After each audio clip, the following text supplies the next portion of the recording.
On the Brooklyn Bridge tonight, voices strong, knowledge tight, thorough black talk in the air, changing minds, changing flair.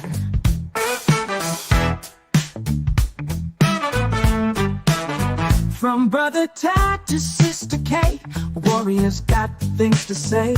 Sister Marcia brings the heat, Brother Blacksmith keeps the beat.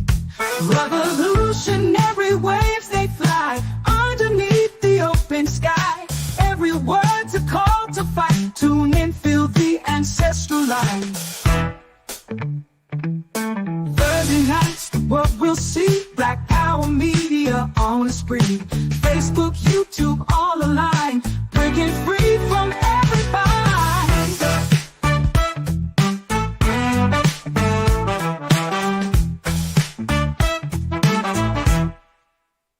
Social talk and politics, every voice breaks through the matrix. Commentary raw and true, for the many, not the few. Revolutionary waves they fly underneath the open sky. Every word's a call to fight. Tune in, feel the ancestral line.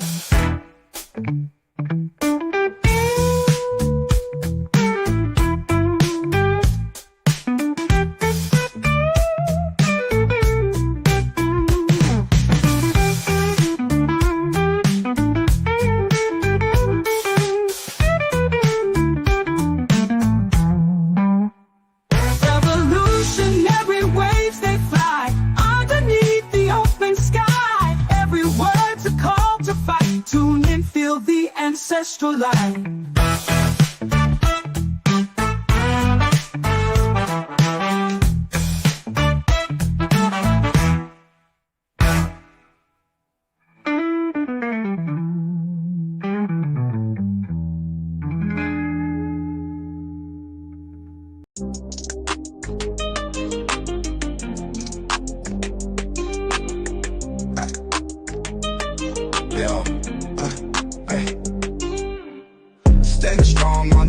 Tonight, we've got dreams and we got fight. Voices loud in the city's light. Change is coming into sight. History told by scars and pain, echoes deep in every name.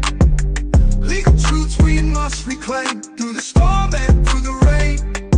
Thorough black talk review, with Brother Tad, Sister K, Sister Marcia, Brother Blacksmith.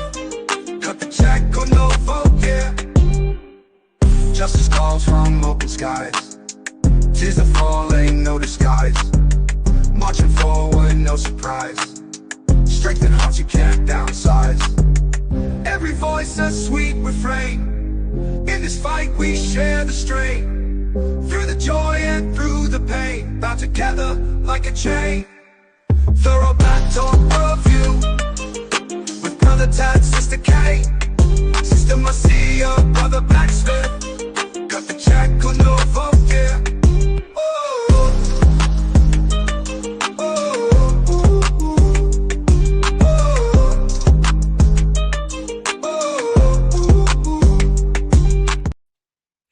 Good evening, good evening, good evening, family. Welcome to another edition of Thorough Black Talk with your Sister K Fighter, Brother Tad from the OG Wisdom Podcast, Brother Blacksmith, Sister Marcia, and our regulars, U.S. Free Project President, Divine Prince, and reparations activist, Sister Brooke, will be joining us shortly. Family, we got a lot to discuss tonight.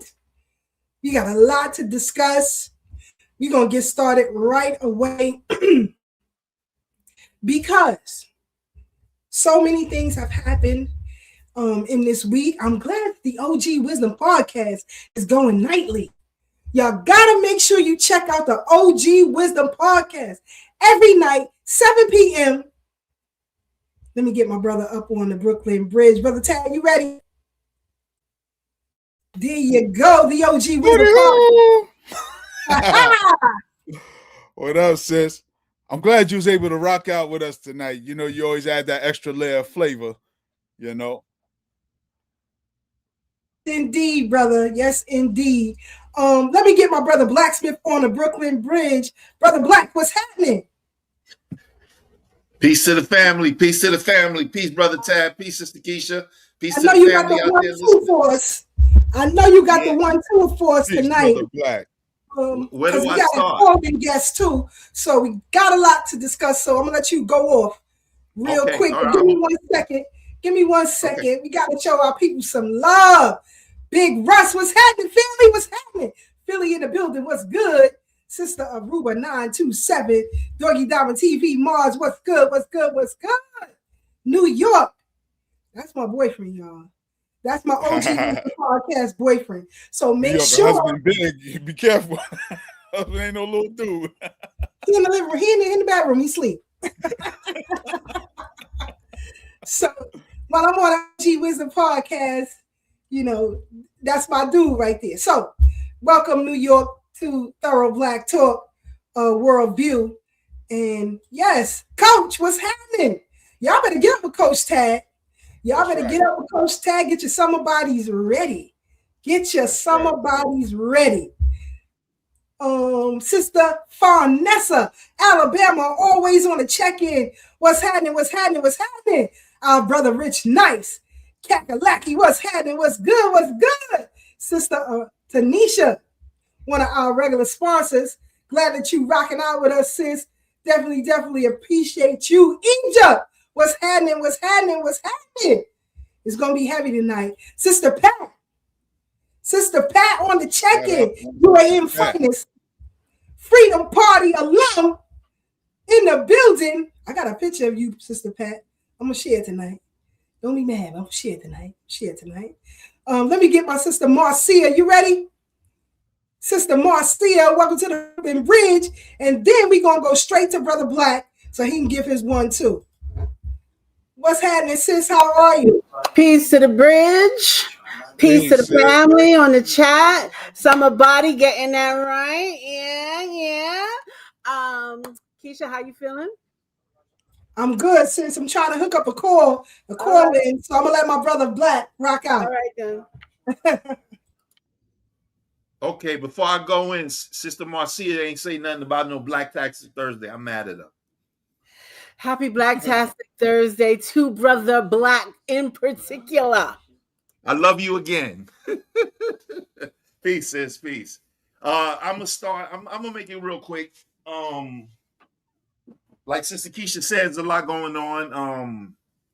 I want to start with Iran, because a lot of us ain't focusing on that. We still focused on Anton and Corey and all this nonsense going on that I feel is put into the algorithms to distract us from all the things that's going on behind the scenes. Now, a month ago this time, it was about the Somalis and all the corruption going on there, Ilhan Omar and all that. 3 weeks ago, it was that and deporting them. 2 weeks ago, it was Venezuela. Last week, it was the Minnesota chick getting shot by the ICE agents. And since then, there's been so much going on. Donald Trump is doing a lot behind the scenes. This is why I believe there's a clone one, there's a real one, and probably everything in between. There's not two of them. There's several of them. I'm not going to put a number out because I don't know these things. But going back to Iran and what I said a minute ago, they're having a revolution over there because the economy is being destroyed. Now, when you talk in geopolitical terms, you have to understand Iran is tied to the hip with Russia. So it seems like all of these BRICS nations, which stands for Brazil, Russia, I is India, C is China, and S is South Africa, have deals with each other and other countries that are still trying to get into the BRICS, whether they're in or trying to get in or whatever the case may be. When you're talking about Iran, they have the majority of their deals with Russia. So any interference that may be coming from the U.S. intelligence agencies is going to be affected and is going to start affecting the economy. Now, I don't know if y'all remember when Donald Trump won the presidency, he was talking about getting Greenland. Now that's back into the news again, into the news side.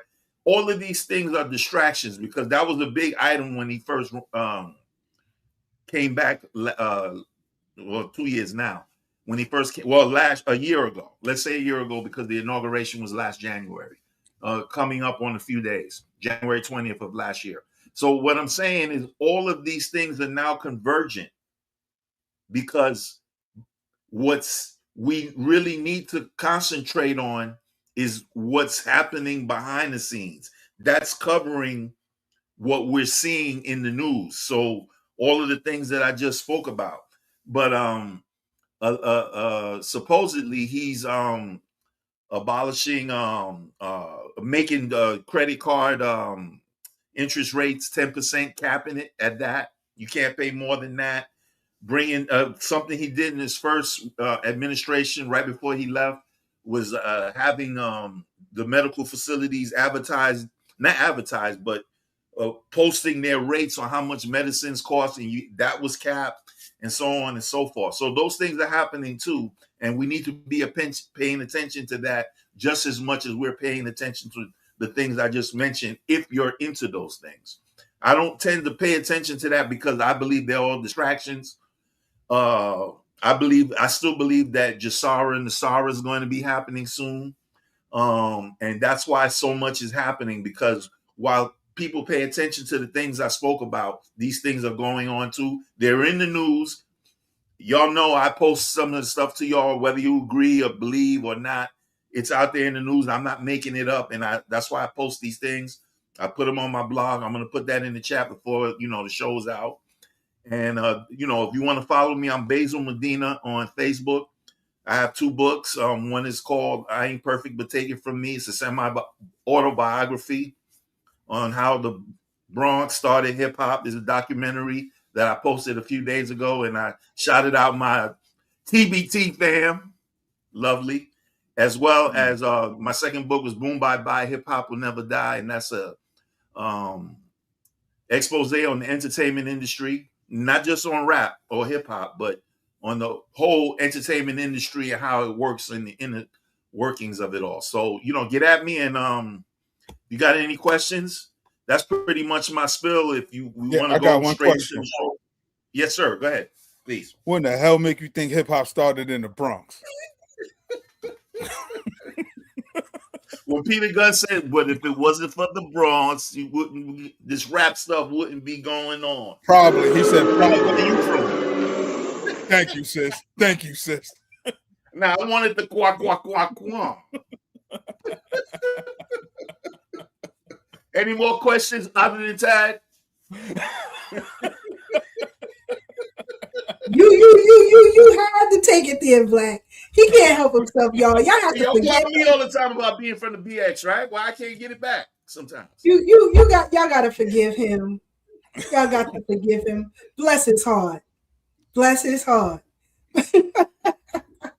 Speaking of which, look, that's the cousin Grandma said we got to take him outside with us. There you go. There you go. Watch him. Don't let him bump his head. Watch him. Exactly. Again.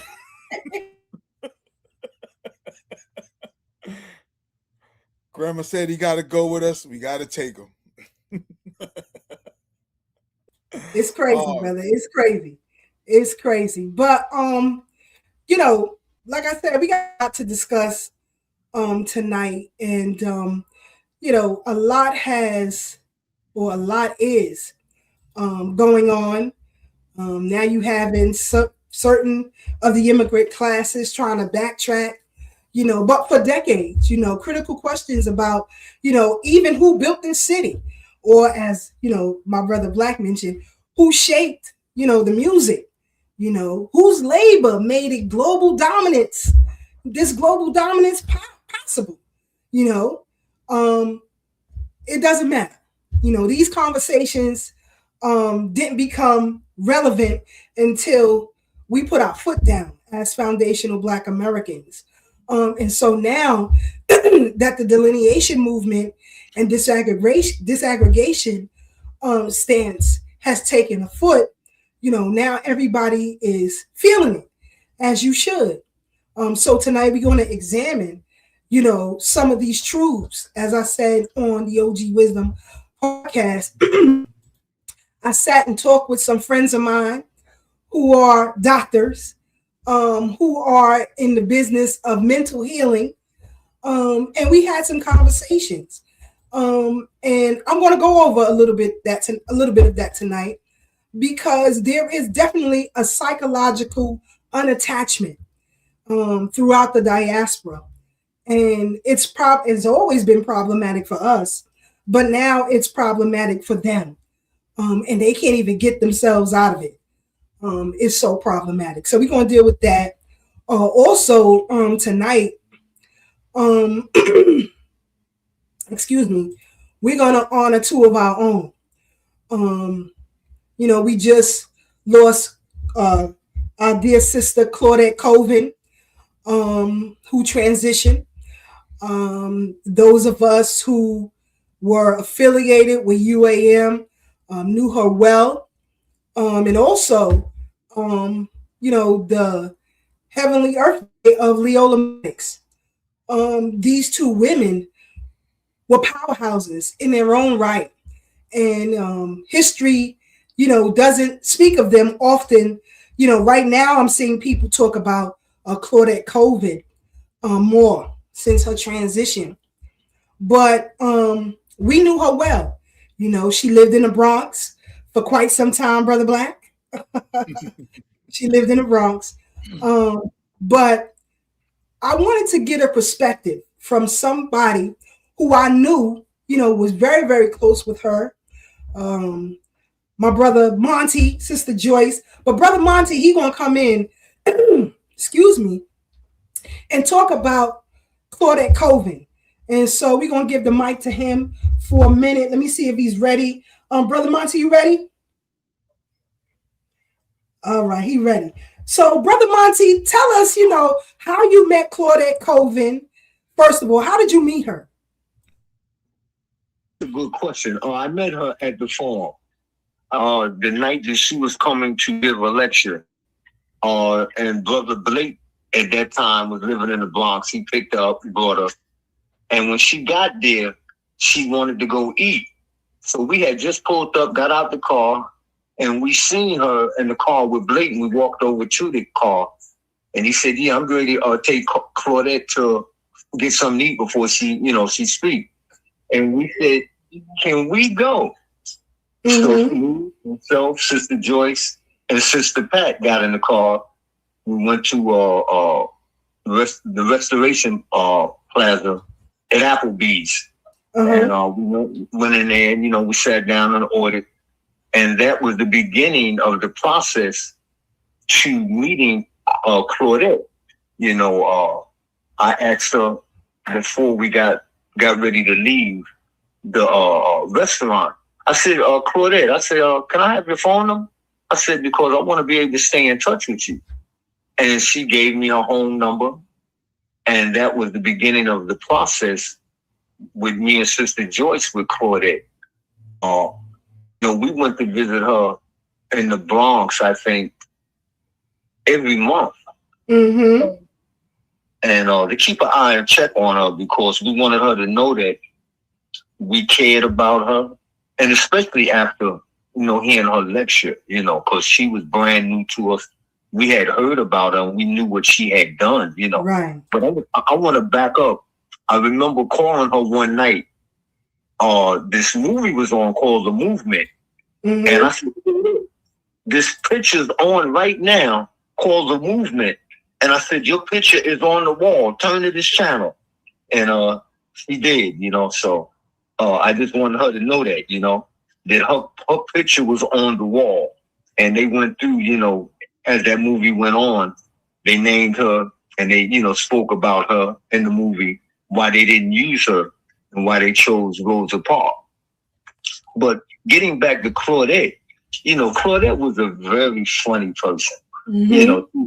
Very sweet, funny person, very independent, very caring, very loving. But she was alone. She was by herself. So that is why me and Joyce decided to check in. And matter of fact, the first day that we went to go visit, our very first time going to visit her, we got off the elevator and we went to her door, and her door was cracked. We said, what is this woman doing crack? So we left, and then we just came on in, and we hollered for and hollered. I said, Claudette, you know your door is open. Why is your door open? And she said, oh, my aide must have left it open. I said, well, yeah, well, you're going to get on that aide and let that aide know. Don't do that no more.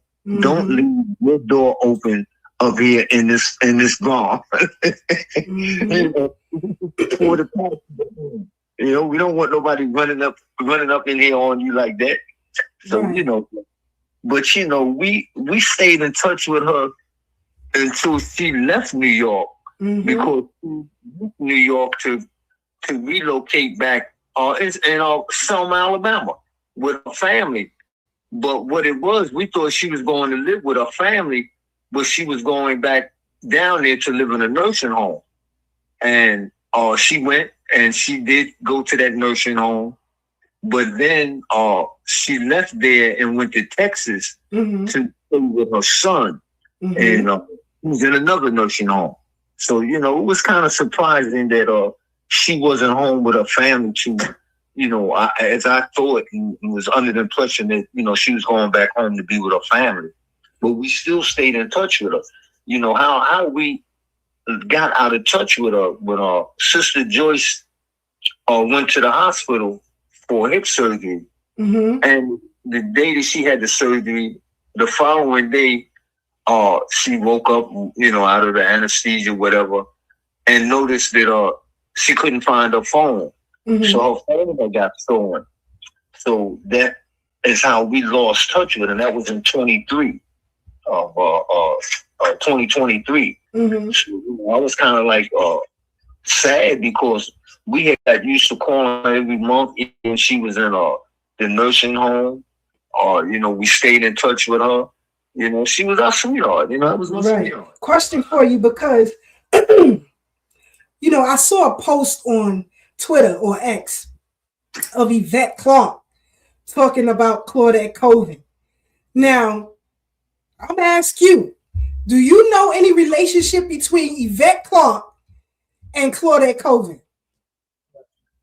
Not to my knowledge that I remember her speaking about her at all. Thank you. Even Al Sharpton, with that book that he got out, he's got a chapter in there on her, and he talks about her. But he never introduced himself to her, you know, formally. You know, so, you know, I said to myself, here he put her in a book and didn't even have the nerve, and here she's in New York when he's in New York, and never once stepped to the sister, you know, to make herself known and, you know, let her know that, you know, how important she is to our race. Me and Joyce would always, like I said, we would go up there once a month. We would go up there. We went for a birthday, took her birthday gifts. Matter of fact, we accumulated $2,000 in tickets going to the Bronx. You know, I want you to expound a bit if you can, because, you know, like you said, she came to UAM. On the screen, I'm showing some pictures.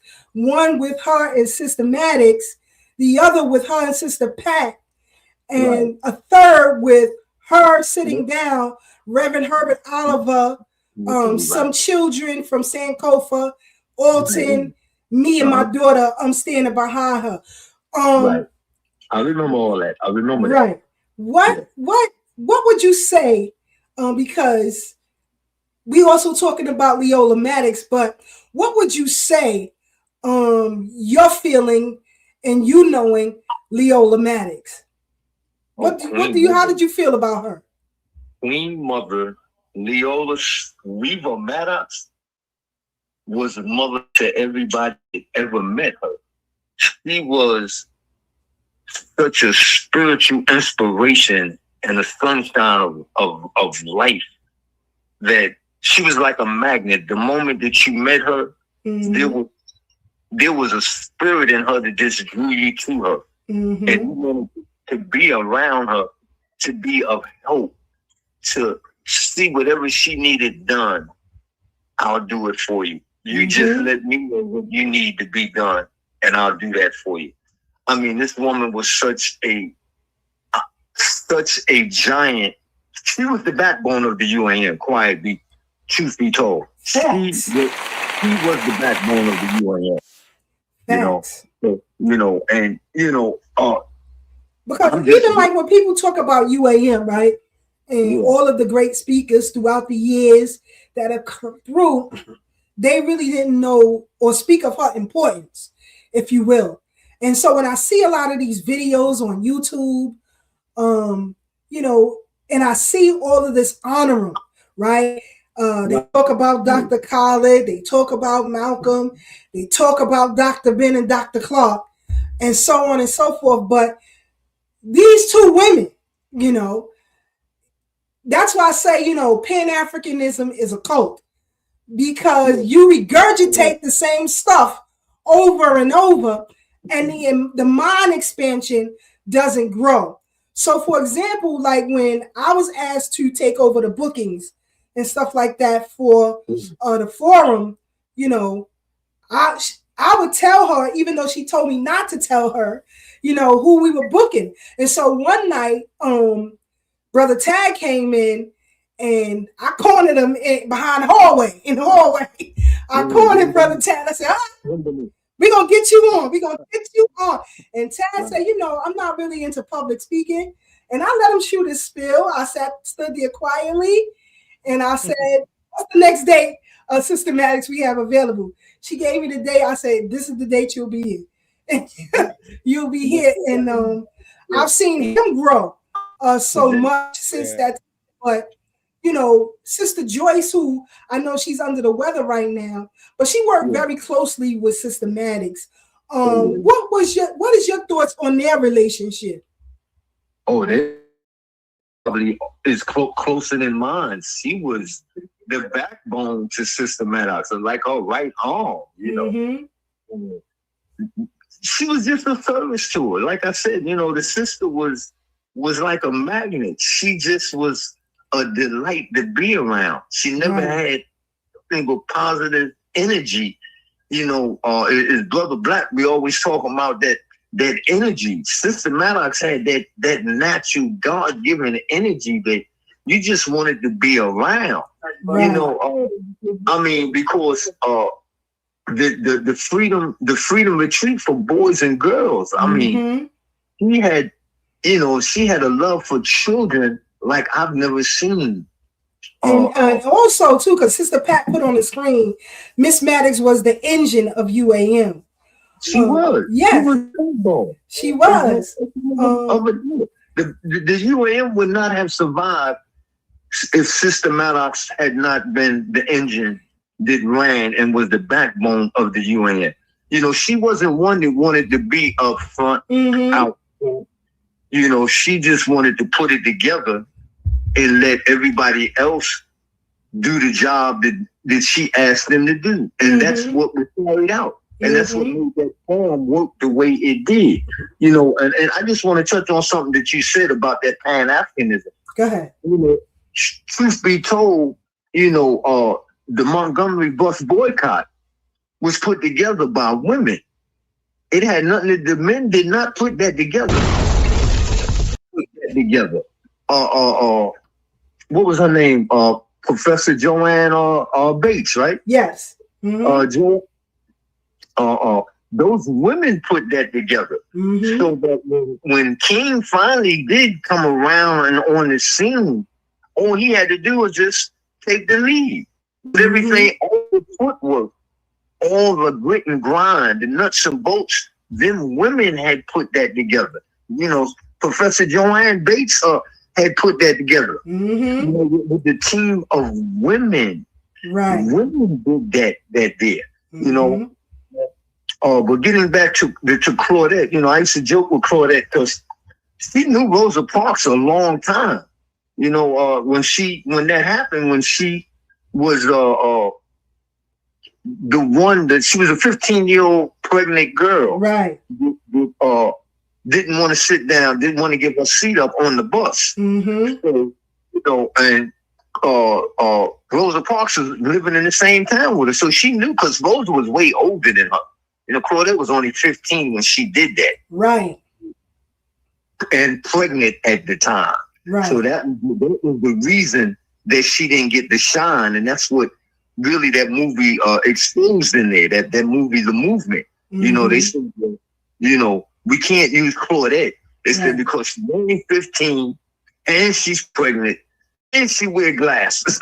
You know, they specified all that. You know, so and she dark skinned. You know, so they said no. And then it was like about 5 other sisters that they ran off too. Yes, you know? But I'm not gonna hold you, Brother Monty. But I appreciate you calling in and giving us some insight on who Claudette Colvin was, what Leola Maddox really was. Because, you know, when I hear people talk about Dr. Clark, Dr. Bidd, you know, whether it's Dr. Leonard Jeffries, you know, a lot of people wouldn't know who the hell these people were if it wasn't for UAM. Exactly. And Leola Maddox. Leola Maddox was sitting in the back running the show. But again, like we said, you know, she didn't need to be up front. Mm-hmm. But we know who she is, and we're going to keep her name out there, and we're going to keep her spirit alive. That's right. Because she lives in us today. Sister Maddox lives in us, and she will always live in us because she touched our soul. You know, she was a gift from God. You know, I'm just grateful and thankful that I had the honor and the pleasure to be around her. Mm-hmm. You know, she was a spectacular woman, you know, very quiet, but she did the work. You know, she didn't need to have no pat on the back, you know, telling, you know, how good you are and what you doing. She just went to work. And the sister had more history, DVDs, than anybody on the planet. Facts, because people don't realize, you know, she was a librarian at Medgar Evers and at school in Teaneck. Exactly. And she had more DVDs on Black history, Black culture, Black study than I've ever seen in my life. I mean, every time we took those trips on the bus, them DVDs was deep, man. Fact. You know, they were out. She would put up a new one, a different one, and it was just insight to our history. But she had all of that. You know, I think she must have had over probably 1 million DVDs. I ain't never seen nobody with all the DVDs this woman had.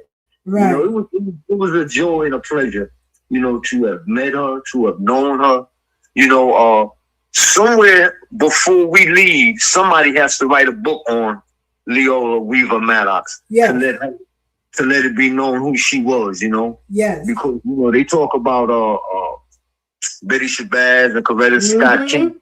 And we need to put Leola Weaver Maddox right there because she was right there with them. Mm-hmm. But, you know, she didn't need that recognition, you know, but we recognize her and we'll always recognize her. Thank you, brother. I definitely appreciate you. We're going to continue with the program. Shout out to Sister Joyce. Get better. I hope to hear from y'all soon. I'll give you a call tomorrow. Thank you. All right, brother. Peace. So there you have it, family. You know, and it disturbs me when I saw Yvette Clarke make that post.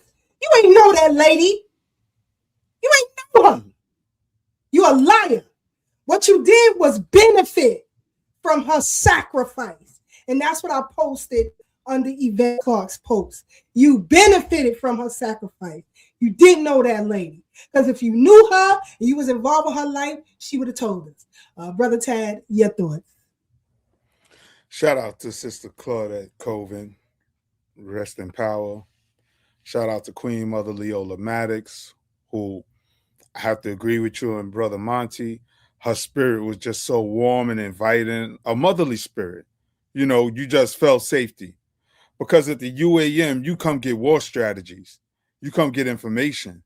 So you already cognizant that there's a war going on outside, but once you're around Queen Mother Leola Maddox, you just felt safe. You know, that you knew you was in good hands, man. You know, and like he laid down, you know, the bus boycott was organized by women, right? And you know me, from the African village to party to Sankofa, I always said I'm not going to be in no organization where women aren't in leadership. You know, even when we started on this media kick, you know, I said, yo, I'll do it, but I need Sister Keisha with me. That's I what need he my said. sister. I need my sister with me because you women have a way of getting things done. Y'all have this, Excuse me. just this je ne sais quoi. I don't know how to put it in words, but y'all make sure things get done and get done right. You know, us men, we learn as we go along. You know what I'm saying? And you know, we don't practice sexism, but we do recognize nature, and that nature puts things in balance and harmony. So we need that masculine energy and we need that feminine energy to get this engine moving forward. And That's I'm gonna right. just stop right there. That's right. So peace be upon these two great legends. I would encourage you all to do a little bit more reading and research on them. And it will blow your mind. You know, like I said, when people talk about all of these great scholars, like I said, most of y'all wouldn't know who the hell they were if it wasn't for UAM. And as Sister Pat said, she was the engine. You know, when I wanted to bring in Brother Black, she said, "You got it, Keisha, whatever you want. You got it. You got it." Because I realized that that critical time with UAM is that we needed to bridge the gap. Yes. That we need a new energy. And I told her, or I said to her, I'm going to invite some people that you may not know about. You may think their intellect is not up to par, but I do understand marketing. And I do understand that we have to bridge this gap. So in doing that, that's how I met Brother Ashe, Brother Quasi. Shout out to them. Shout out to them. Absolutely. Absolutely. And, you know, she had let me, you know, bring in Baba Baruti, Irritating Genie. Again, you know, working with her and then being assistant director at the Freedom Retreat for boys and girls. When she turned over the keys to me, you know, I was like, am I ready for this type of pressure? Am I ready for this pressure? But I guess she saw something in me that I didn't see in myself. And so, you know, I took it and I ran with it. Sister Pat just texted me a picture. Is that your grandson, Sister Pat? It looks like him. Oh, her nieces and nephews, yes, and her grandson. Peace be upon him as well. So, you know, you got to know, you know, who's running the engines around here.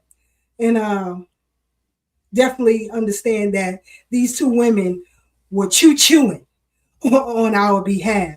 So thank you again. Go ahead. Now, I just want to add something because, like you said, you know, she trusted you. You know, like you said, to bring in, I was honored to grace that stage, knowing, because for those who don't know, the UAM is the United African Movement. But if you don't know, that stage has been blessed by the minds of a Dr. Clark, Dr. Amos Wilson, Dr. Khalid Abdul Muhammad, and I could go on and on and on and on and on. I'm talking about you had real giants on that stage. Mm-hmm. But what you understood too, sis, there was a changing of the guard. Yeah. This is how we got the Ashes and the Quasis to come through, the younger people, because the language was changing, the landscape was changing, that I knew a lot of elders weren't aware of. Just how we can pass the torch to Sister Brooke and Brother Divine, you know, as we get up there, you know. And I'm glad the Queen Mother Leola had the foresight and wherewithal to trust you and your judgment to make that shift. Because look where we are now. Look at the phenomenal things we're doing now. Like I always say, we always making history. It's good to know history. You know, it's good to know that stuff. But understand that whatever you're doing right now, whatever direction you're going in, you're making history yourself. So value that. Take it serious and move with it. Move with it. You got to be intentional. Yeah. And that's that. So thought we would do something a little different on this King Day. A lot of people even with Dr. King, I see them play the same old stuff, But did you go I had a dream. Did you go to Atlanta and visit his home? Yes. You see how he lived. I'm just talking about in general. In general. Get to know what happened with his family, his brother, his mother, the town. What happened to Parcells, which was a very famous restaurant in Atlanta where all of the big wigs, used to meet. How did the crew break up after he transitioned? Which way did Andy Young go? What happened to Hosea Williams? And so on and so forth. Because again, I always tell y'all, you can't look at a date, place, name. You got to look at the whole picture, right? To see, who these people were. If it wasn't for the radicalism of Reverend Vernon Johns, you wouldn't know who Dr. King was. Reverend Vernon Johns was so radical in that church, the board got rid of him and brought in Dr. King. But little did they know who he was and, how he was going to go. So, we are natural born fighters, natural born doers, not fleers. We do what we must, where we are, to make it happen. So I just wanted to give kudos to them. Because tonight, as my sister Brooke get ready, and Brother Divine get ready, I think she's frozen there. Oh, no, she's not. We took a trip to another museum, the City of New York, Museum of the City of New York. And, I wanted them, Sister Marcia, especially Brother Divine, to see the movie immersive exhibit. And it is, I think it leaves on the 19th. It's been there for a couple of years. Sister Marcia and myself saw it as well. But I also wanted them to see some of the history of the city of New York. And in that museum, they show you how the lexicon of who built this city was changing. And how, if you are not equipped and astute enough, you will fall for the okie doke. There was a picture of a Jewish man kissing a immigrant Black woman on the cover of New York Magazine. And they talk about the melting pot of New York City. But at the same time, erasure is taking place. And that's been going on for quite some time. So I thought it would be interesting that, I take Sister Brooke and Brother Divine down there just to see some of the things that are taking place. And before we get into that, because I'm going to give her a few minutes, but before we get into that, this piece that I have, how can we analyze and describe the need for Africans and Caribbeans to interject themselves into FBA conversations and spaces and trying to tell FBA what to do? I came up with this because, as you all know, I'm on X, I'm on TikTok, and they had these spaces, and, it's always people from the diaspora who try to come in and tell us what we should be doing, how we should be doing it, that we're divisive and all of these things. But, people forget, and, as we spoke about on OG Wisdom Podcast, we're not divisive, and everybody is feeling it right now, as they should, and, a lot of people are disturbed with what they see the president doing. I am not. I hope that you all researched the Monroe Doctrine, as I suggested last Thursday, I believe, to check it out, because that'll give you a bit of more insight on the powers of a U.S. president.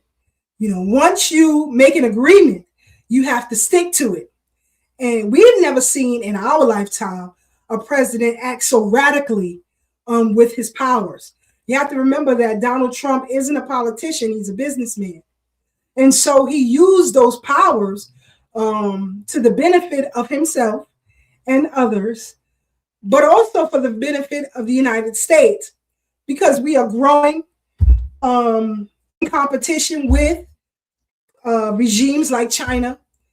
And so when you read the Monroe Doctrine or study it, you understand that back in the 1800s, when President Monroe made an agreement with Latin American countries to keep them safe, that in doing so, that they had to commit to not doing business with any European countries without the U.S.'s permission. And when, as Brother Black said, the BRICS nation was formed, some of these countries aligned themselves with BRICS. Russia is a European nation. So they breached that agreement when they began to do business, Venezuela that is, with Russia. They breached that agreement. And so, they didn't expect, the radicalism that the Trump administration put before them in removing Maduro. Also, people just say it's oil, but there are other minerals there, especially as we move towards tokenization, right? As the nation moves closer to going on the blockchain. And I say within the next 5 years, we all going to be on a blockchain. And, tokenism could be good in that way, and it could be bad. So say, for example, if Marcia needs some bread, she can sell off 5% of her house, right? The house is worth on the blockchain, right? And still keep her property. So again, a lot of things are changing, and I believe Brother Black talks about this often. But for right now, we're going to stick with us. Here is this clip with Dr. Claude Anderson on the Rock Newman show. Now, when I hear people talk about all of these greats, they don't talk about Claude Anderson. And for me, that's problematic because he speaks of our particular lineage, whereas others talk about everybody in some global paradigm as if it has ever worked, right? You can't create unification without dealing with the issues, and it's never been dealt with properly. And so now the hand is forced. Foundational Black Americans are putting their foot down and saying, why you haven't had these conversations with yourselves? And, Sister Marcia would often say people are uneducated, right? But, you've had a long time to get it together. And you still haven't. Everybody was cool with pushing all of this under the rug until recently, within the last 5 years, because delineation has been growing. FBA, Foundational Black Americans, we are who we are. This is our lineage. But delineation and disaggregation is the movement, right? And now that it's on the lips of mainstream, people are talking about it even more. But they aren't getting it. They aren't getting it. So let me play this clip, and then we'll come right back. Hold on. Native Blacks. And so that clearly sounds as if you are delineating Native Blacks versus someone that comes here from Bermuda or Jamaica or wherever they may they may come from that is Black. That's right. And the purpose of that is what? Because you're on the surface, it would be like, hey, everybody here that's Black gets treated a certain way. Why are you making that delineation? That is an excellent point. You know why? Because you see, those people coming in from Jamaica or coming in from Africa, they have not been treated like Black folk in this country. That's the first thing. And secondly, historically, they haven't had those historical experiences. They come in here voluntarily. When they come in here, they bring some cultural aspects from Africa. They can go back anytime they want. But the black people in this country have been exceptional people. Nobody's been mistreated, maltreated like them. Black folk are exceptional. They're the only people that came here out forcefully. One. Two, they're the only people that denied their humanity. Three, they were the only people that denied a right to enjoy the fruits of their labor. Four, they were the only people that denied the right to participate in government. Five, they were the only people that denied the right to vote. Six, they were the only people that denied the right to have an education. Seven, they were the only people that denied the right to have a business. Eight, they were the only people that participated in every war that this country has had since its founding, but whose mother country has never been against this country. All those immigrants come from countries where they fought America, and they came in. And the seven, that they are the oldest and most patriotic people in the country. Not the Confederates in the South. They're not the most patriotic people waving the Confederate flag. The most patriotic people in this country are black people, native blacks, because you see 99% of all those blacks have been direct descendants of slaves. They've been here before 99% of all the other people ever arrived in this country. They are special people. And because they are special people, they need to be recognized, appreciated, and reparated for what they've done in this country and building this country. They're the ones that built the bridges, the roads, cut the timber, the trees, and cleared the land, raised the tobacco, cotton, indigo. They're the people that fought to raise in every war to protect this country. The people coming from Africa or coming from Jamaica didn't. They came here voluntarily. And the most important point on this is if you lump them with black folk, then you give the dominant white society a justification to say we don't owe black folk anything. Mm-hmm. Because you see, the blackness black people's blackness is more than just color. It is their heritage, it's their history, it's their code of conduct, and more importantly, it is their badge of honor, and it's what it symbolizes the indebtedness that this country has to them. This country does not have an indebtedness to people coming from Africa. Mm-hmm. They only have an indebtedness to people coming in from the Bahamas. Mm-hmm. If you lump black folk in there, you deprive black folk of the benefit, the debt that's owed them. Don't do that.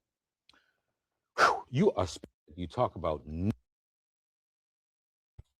And so people don't understand just that basic understanding. None of these people came here with this legacy. None of them. However, they lack a need to align themselves with the people who made this country possible. If you came from another nation, whether it's Ireland, whether it's, Venezuela, whether it's Jamaica, whether it's Ghana, it don't matter. If you came here from somewhere else, like people like Vivek Viswami and D'Souza, all of these folks who came here and speak disparagingly about black people. Yet, now that we're putting our foot down and asking critical questions, like, why haven't you had these conversations among yourselves? And I'll tell you why. It's because people didn't feel they had a need to do so. They felt and still do feel as if they don't need to do so. That is until ICE came knocking on the door. And now, people are trying to backtrack. Some even putting the pressure on even harder. You still haven't learned, and everybody is getting a wake-up call. So as we push forward in our fight for reparations and gatekeeping our culture, you have artists like Busta Rhymes, who says, it came from them. You know what I mean? They ain't got no culture. They shit is all our shit. A bunch of our shit is what makes the U.S. Whatever you want to call it. We still don't know what that culture is for the U.S., but it's a mix-up of all of our cultures in the urban community. The Latino and the West Indian has the greatest influence. Let me stop that music. But got you all in check. But they would say, crap like this. But there was never any pushback from the Caribbean community to say, no, this is wrong.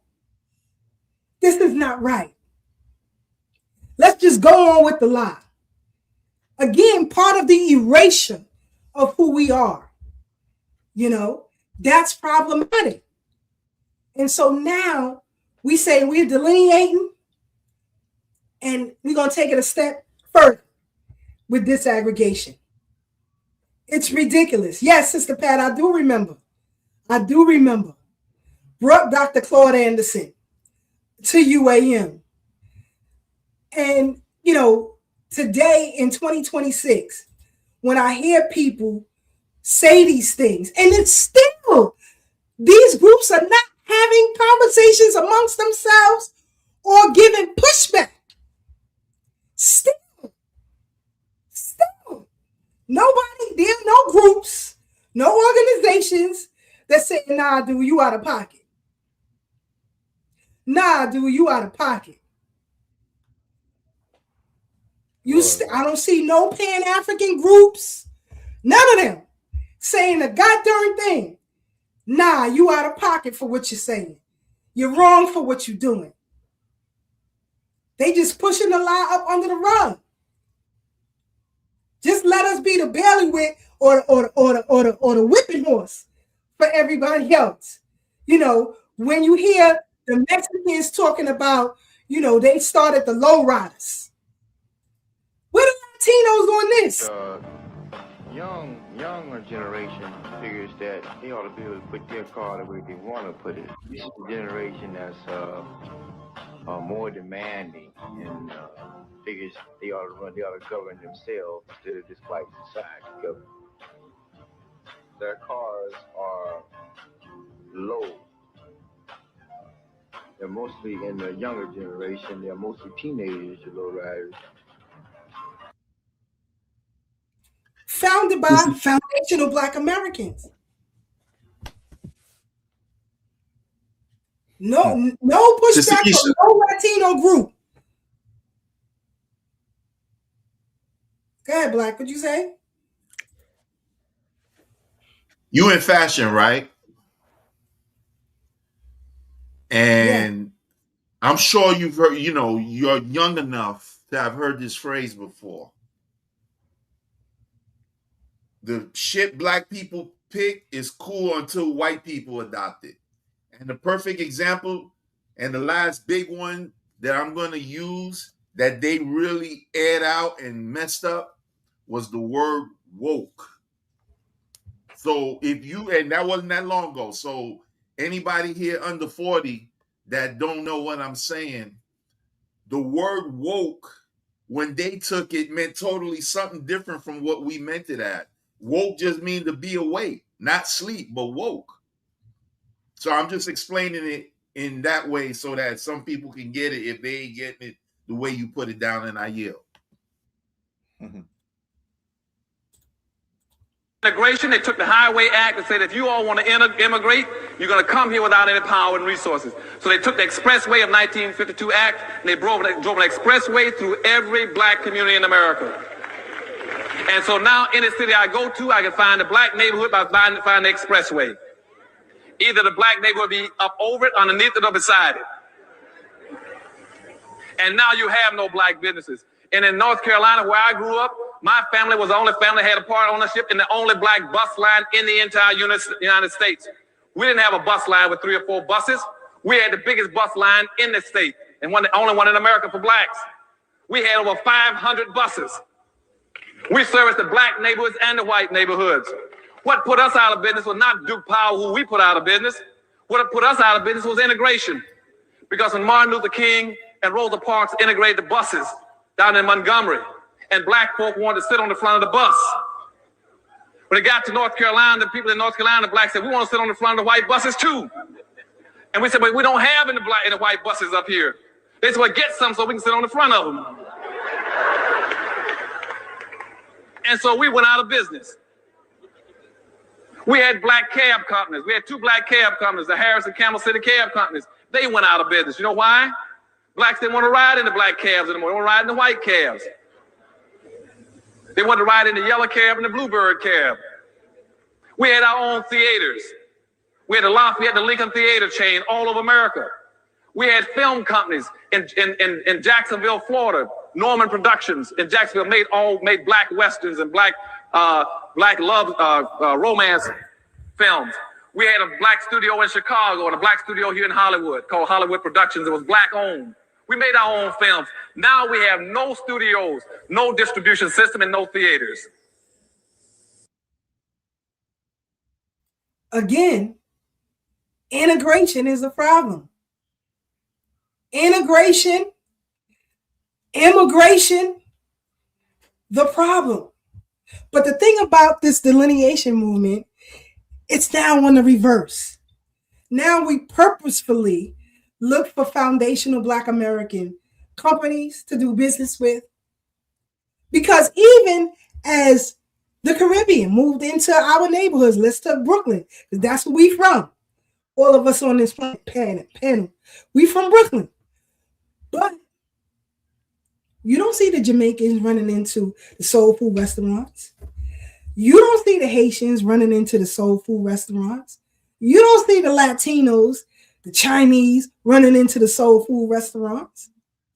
Again, spreading ourselves thin, supporting everybody. And the U.S. Freedmen Project can't get a letter of support from any of these groups. But nobody sees this as a problem.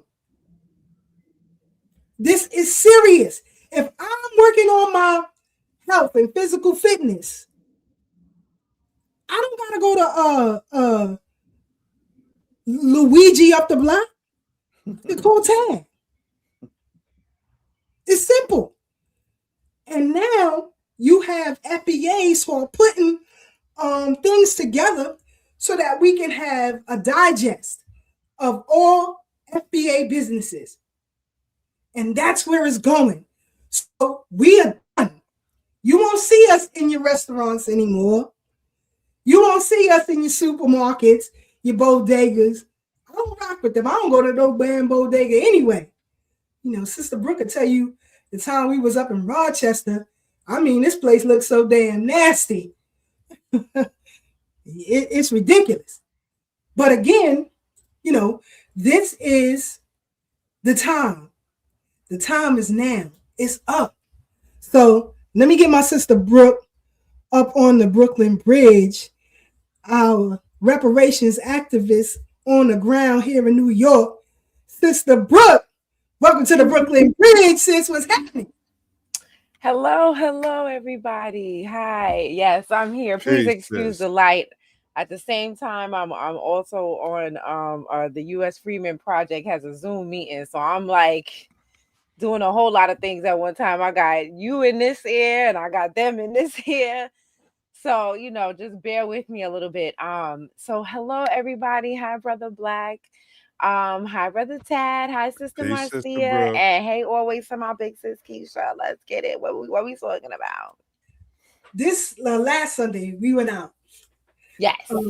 To the Museum for the City of New York on 103rd, the East Side. Mm-hmm. So you want to know. Mm-hmm. What are some of the things that you learned from going to this museum or that caught your eye in particular? You were talking about it earlier when you talked about that picture. That was one of the most, that's the thing that stuck out in my mind the most, because I actually know somebody who lives in Crown Heights, and she is a product of that type of mixture. Her mom is Caribbean and her father is Uish.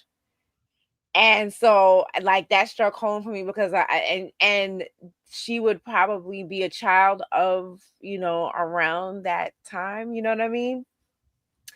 A little younger, but you know what I mean? So it's just that was like really interesting. Yes, you know,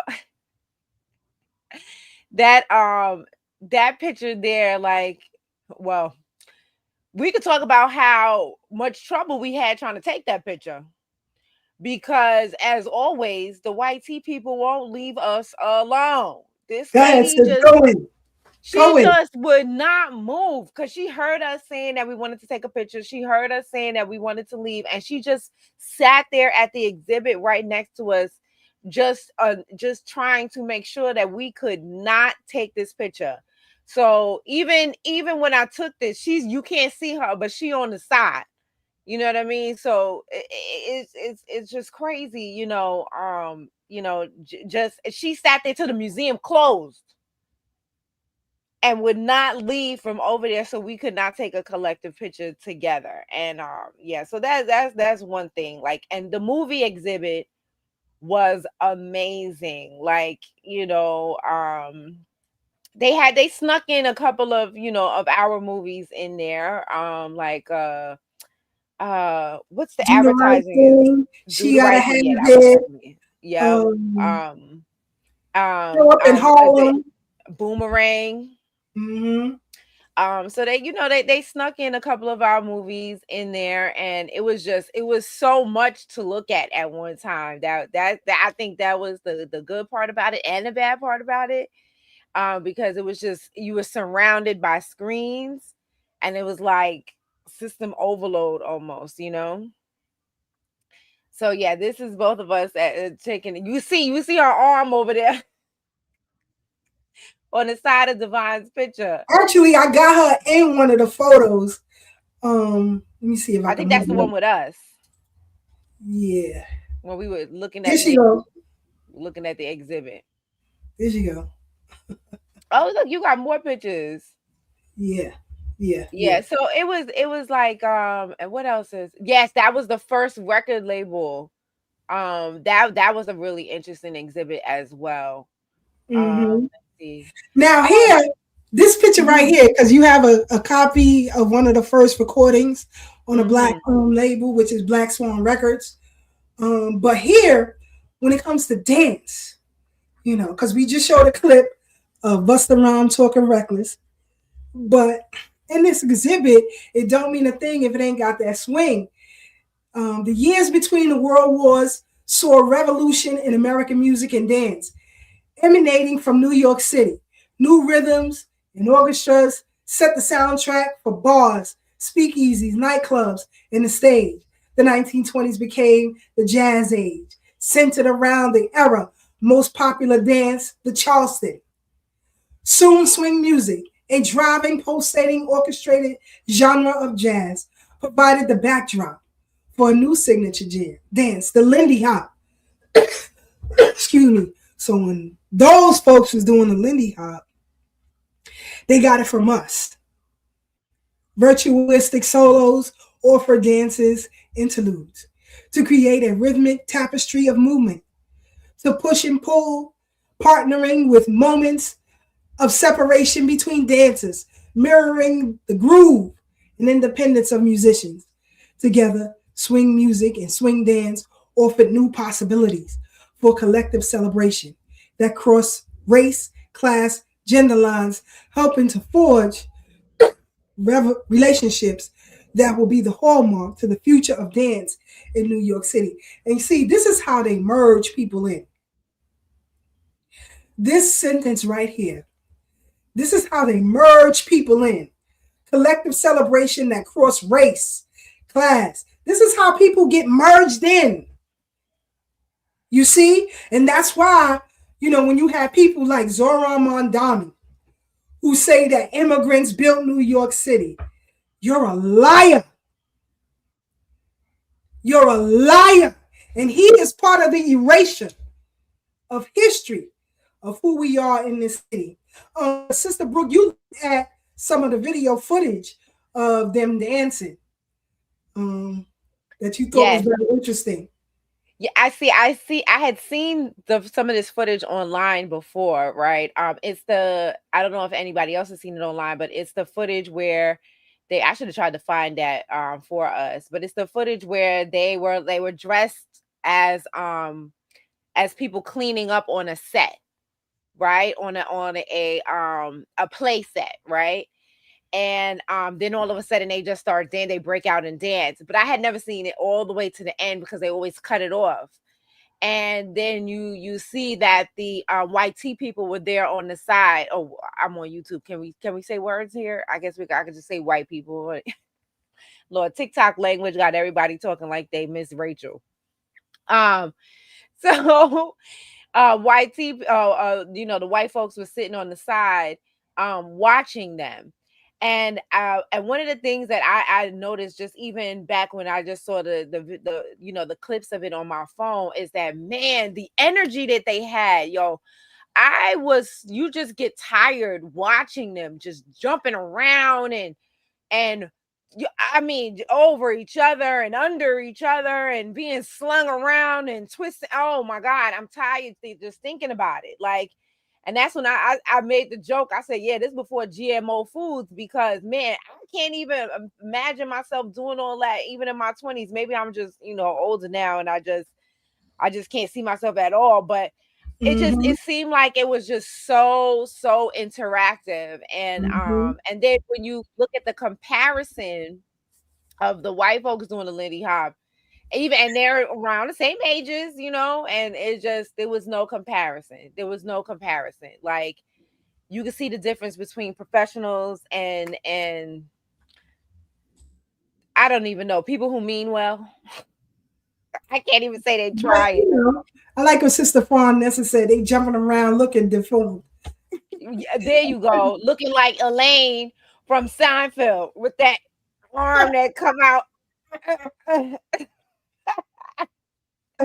So that's how they was looking at me. Yeah, they was. And I took this picture of you and Devon because I like to see people's reactions to things when they see them. And that writing on the image that's behind or on the side of you, what did that say and what did that mean to you? Ooh, it said the new Negro has no fear.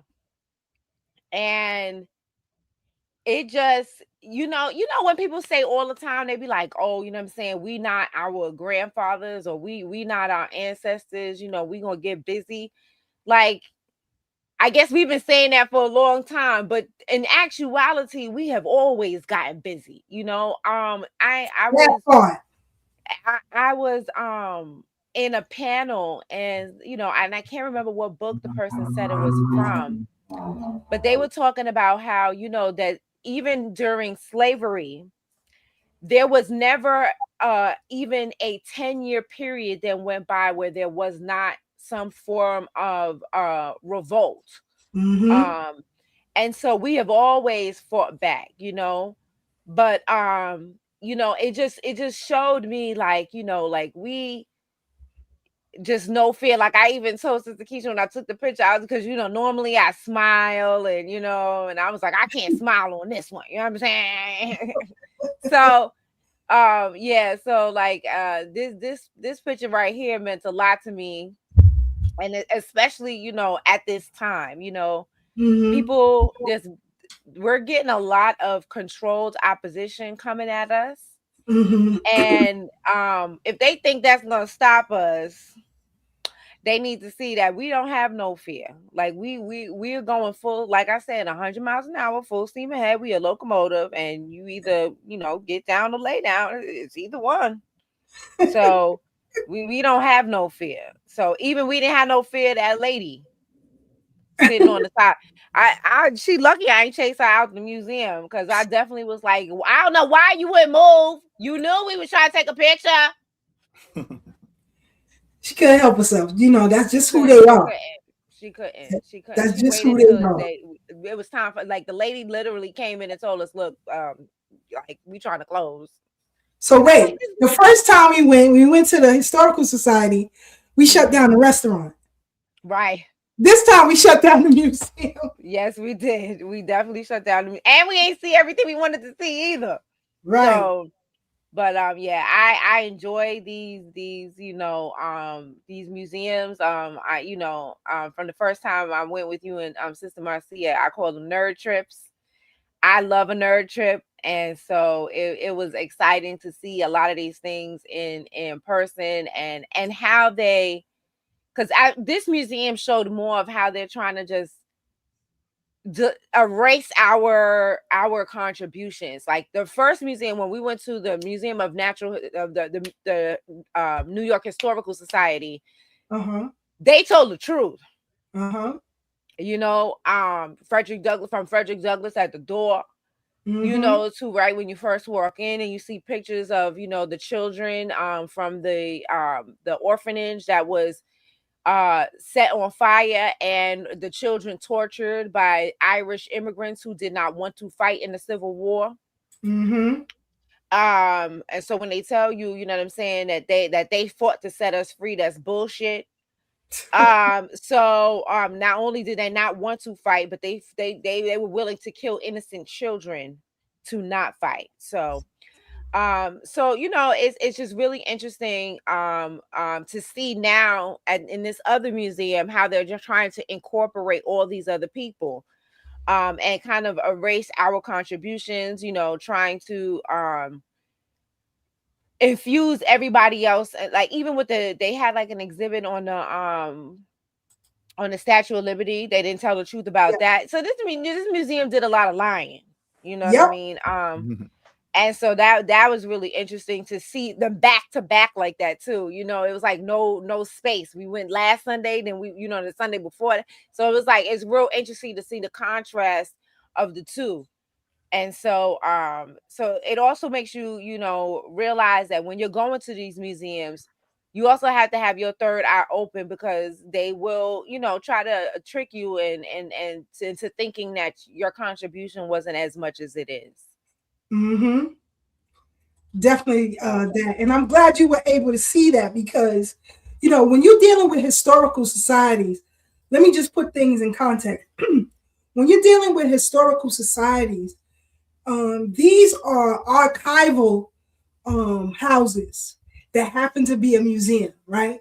So they have to keep the information as is, as fact.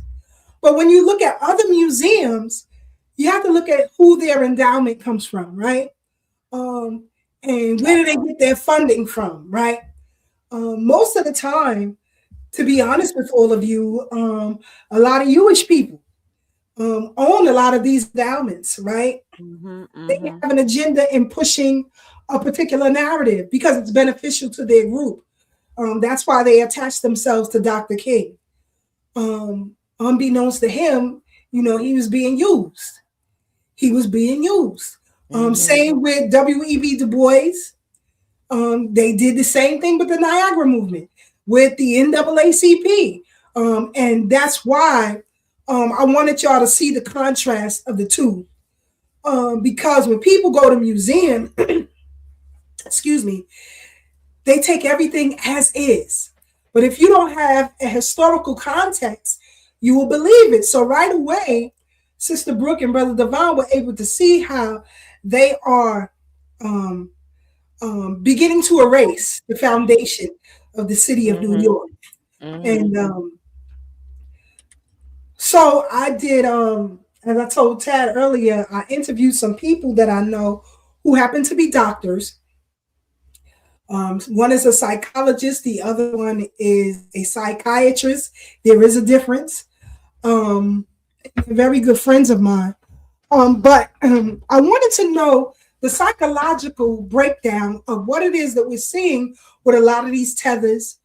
Let me just play this clip because I want people to know that this stuff is still going on rampant. Being Black is already a flex, but being Black with the little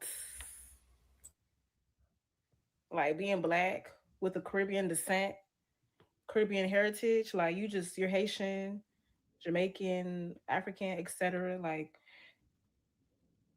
being Black is already a flex. Being African American, just plain on Black, not mixed with anything, is already flex. But having a Caribbean descent, like a Caribbean background, that's tea. That's tea. Like, you know, it's things like this, you know, the blatant disrespect. Even though how she's speaking, her hand gestures, the back and forth movement that she's doing, she's copying foundational Black American women. Sister Brooke, your thoughts? She didn't even use a Caribbean accent. Thank you. So that's number one. So here's my thing. And, you know, and there's nothing wrong with having cultural pride, right? There's nothing wrong with having cultural pride. But why the need to put down us? That's the issue. I have lived, you know, side by side, elbow by elbow, you know what I'm saying, heart to heart with Caribbean folks. You know what I'm saying? I've said numerous times there are Caribbeans that are close to me like family, right? Yep, same here. And never have I ever said anything to try to make them feel less about their Caribbean heritage. It's just I don't have to. Now, you know, I've heard people say a lot of times, like, you know, how come, you know, we used to say things like we're regular black, right? And that's because this is our country. We are the default black. So that's what I'm. Everyone else is something else black. I don't have to say I'm something else black because I am in my country. So I am regular. I am regular to this land because I've been here. So everyone else is a difference, a caveat, a asterisk. You know what I'm saying? I am not. I am the default black to this country. So, you know, other people may have saw that as us putting down our type of black or our ethnicity of black. But I didn't. I knew I always had pride, and President Divine is always like impressed by the fact that I grew up in these in the way that I did, or surrounded by the cultures, the different cultures that I've been surrounded with, and I never ever pretended to be anything but myself. And I'm like, well, what else would I be? Like, I never in my, not one day did I ever think to wave another flag. Not one day did I ever think to pretend to be from somewhere else, because I always knew by pretending to be someone else, that would mean I'm ashamed of my mommy. I'm ashamed of my daddy. I'm ashamed of my grandmother. I'm ashamed of my grandfather. I'm ashamed of my aunt. And I am never ashamed of these people that I came from. I come, and you know, even when I used to get to, oh, child, I can tell you some stories. I remember once having, I was introduced to a friend of mine's Puerto Rican friends, right? And I was, they were very nice to me at the time, right? Very nice, cordial, whatever. They weren't rude at all. But when I left, they said to my friend, oh, she's too pretty to be American black. She must be Dominican. So when my friend came to me and told me what they said, you know, I went the fuck off, right? You know, I cussed them from the head to the toe, right? I said, what the how the hell? I said, what the does that mean? And he was like, oh, you know, nothing. They're just trying to say that you're pretty. No, that's a backhanded compliment. I don't like that. I said, because basically you trying to tell me that my mama can't be pretty, that my aunts can't be pretty, that my cousins can't be pretty. You know, that the only way that I could be, that I can have the looks that I have is because I'm of another ethnicity? What are you saying? So I've never let anybody come at me sideways. I don't care. And so, you know, and then it ended with him saying, oh, you know, well, at least, you know, they think you pretty. And I was like, you think I give a what a Puerto Rican thinks? You know, so it's like the constant daggers will be shut down. We're not playing like it always was shut down with me, but now, you know, it's spreading. We're not playing. Because we don't do this. I don't do those type of things. I don't say, oh, so you know, you're from Trinidad. Oh wow, you're too pretty to be from Trinidad. You must be from. I've never in my life said anything like that. I'm just like, oh, you know, where you from? Oh, okay. And then if you look like you got some extra stuff in you, I'm gonna be like, hey, you know, are you mixed with something, or you know what I mean? Like, and That's simply because a lot of Caribbeans are mixed with things. Well, I'll just say a few. I won't say a lot, but a few. True. And so I'll ask, is there Indian mix? Is there, and then sometimes I don't ask nothing. I'll just be like, because I've noticed, especially in certain on certain islands, the mixture is so prevalent. It's hard to tell one from the other. Yes. So I mind my business when it comes to, what I'm saying, certain people and they racial mixtures and things like that. And I just leave it alone. But like I said, I don't, and I let a person tell me what you are. If you tell me, because, and my only thing is, if you claim to be Black, right, or you identify being Black, then you got to be Black 24/7, because that's what being Black is. You can't hop in and out of Blackness. You can't be Black on Monday and white on Tuesday and Indian on Thursday. It don't work like that for us. You're not Black. So even with mixed people who, are, Black and white, like I said, what does your license say? What do you put down when you do stuff? That's why the Creoles get a lot of respect from me, because no matter what they look like, they are quick to be like, I'm Black. I don't know what you're talking about. Like, I don't care what I look like. I don't care what color eyes I got. I don't care what color hair I got. I don't care what color skin I got. I'm a Black person. Them Creoles do not play about their Blackness. And so, like I said, as long as you're not hopping in and out, then I'm cool with you. But the second you go over there and you're not over there gathering intel or trying to make things better, like I forgot what baseball player it was, but there was a baseball player who talked about how, they had somebody on the team who, or maybe it was a group. It might have been a single group. But you talking about Sammy Sosa? No. Is it a long time ago or more recent? No one gives a fuck about Sammy Sosa and his bleached out face. No. I just talking about No. I'm sorry, bro. Go ahead. He's a piece of shit. And now his face looks like a piece of shit too. Facts. No. Facts. Horrid. Anyway, we were talking about somebody with class and dignity and pride in themselves. So anyway, I think it was a group, and they were talking about how they had somebody in the group who could pass. And this is like, before Jim Crow. And so they would send him into the restaurants to go get the food. You know what I mean? If you're not doing something like that with your, passability, or you're not, going undercover working for us with your passability, that is the only time you are allowed to hop in and out. Kind of like what Adam Clayton Powell did. Okay, this is what I'm saying. That's it.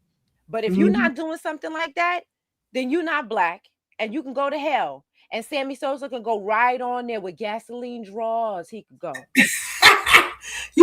Sis, I want, because like I said, you and I, we are in a lot of these spaces, these live spaces, and you always get people from the diaspora who say either we're divisive, trying to convince us something, and they all have the same talking points, right? You guys are being divisive. You guys say things that are harsh. But as you remember from a child, these things were being said. And we just pushed it under the rug. And none of these groups thought to think that this is bad. We got to do something about this. Or you have people who come in these spaces and ask stupid questions, and just ridiculous questions. And I find it to be problematic, which is why I went to meet with some friends of mine who are doctors of the mind and to give me a little bit of insight on, some of the things, because, and they put it in concise terms. I'm going to share it with you all. But in my opinion, you're psychologically retarded. And the sad thing about it is you're choosing it. It's not a birth defect. It is something that you are choosing to be. And, we're going to deal with it. So let me run through this, and then we'll come right back and we'll discuss based on my findings, right? So, like I said in the interim, how can we analyze, why they come into these spaces and say the things that they say? So this dynamic is typically described in sociological and political terms, not as a single motive, but as coverings of identity politics, diaspora relations, and power negotiation. Several frameworks are commonly used to explain why some Africans and Caribbeans feel compelled to insert themselves into FBA specific conversations and prescribe actions or priorities, right? They'll come in and say, well, you should be doing this, or you need to be doing that to make the issue better, not on themselves, but what we should be doing. Boundary contestation within Black diaspora. FBA discourse often centered lineage-based claims. We're talking about ourselves. Jim Crow slavery and resulting policy remedies. When Africans and Caribbeans interject, it can reflect discomfort with bounded identity claims that exclude them from the material or symbolic benefits. You're not us. We're not you. But you don't see us trying to muddle our way in and elbow our way into somebody else's identity. In this sense, the behavior functions as an attempt to renegotiate who has standing within Black political spaces. Again, we're not over in your homeland, elbowing our way into your politics. Status preservation and narrative control. Some interventions are best understood as efforts to preserve a pan-Black hierarchy, which moral authority is shared or diffused. FBA delineation that emphasizes specifically can be perceived as threatening to narratives that position all Black groups as interchangeable or equally situated. As I said many times on this platform, and I just went to the professionals to prove that I'm right, you're mad because you're not included. You're mad. Black groups interchangeably or equally situated, telling FBA what they should do becomes a way to reassert influence over the agenda. Diasporic projection, misalignment of context. Africans and Caribbeans often operate from political and cultural frameworks shaped by different histories, as Dr. Claude Anderson said. Post-colonial nationhood, immigration, or ethnic majorities. When these frameworks are projected onto FBA issues, the result can be perceptive. Advice that ignores the distinct historical, legal, and economic conditions of FBA. We got our own problems that don't include you. Resource anxiety and zero-sum thinking as FBAs. Conversations increasingly focus on reparations, targeted policies, or closed group advocacy. Some non-FBA individuals perceive a potential loss of access, whether real or imagined. Intervening in the discourse can be a defensive response to concerns about exclusion from resources, attention, or institutional recognition. Paternalism and respectability politics. In some cases, the behavior reflects paternalistic attitudes, assuming FBA are misguided, too emotional. We all hear this, or strategically unsound. Y'all crazy. What you mean? This often manifests as unsolicited advice framed as unity, strategy, or optics, while implicitly positioning FBA as needing correction or guidance. Y'all don't know what you're talking about. You have no political identity. You don't know who you are. We've all heard it. Identity diffusion versus identity consolidation. At a higher level, this tension reflects a clash between two models of collective identity. Diffusion, Blackness as a global borderless identity with shared struggles. Consolidation, Blackness as historically and materially specific requiring distinct political strategies. When FBA pursue consolidation, those invested in diffusion may respond by attempting to reinsert themselves into the conversation to dilute or redirect it.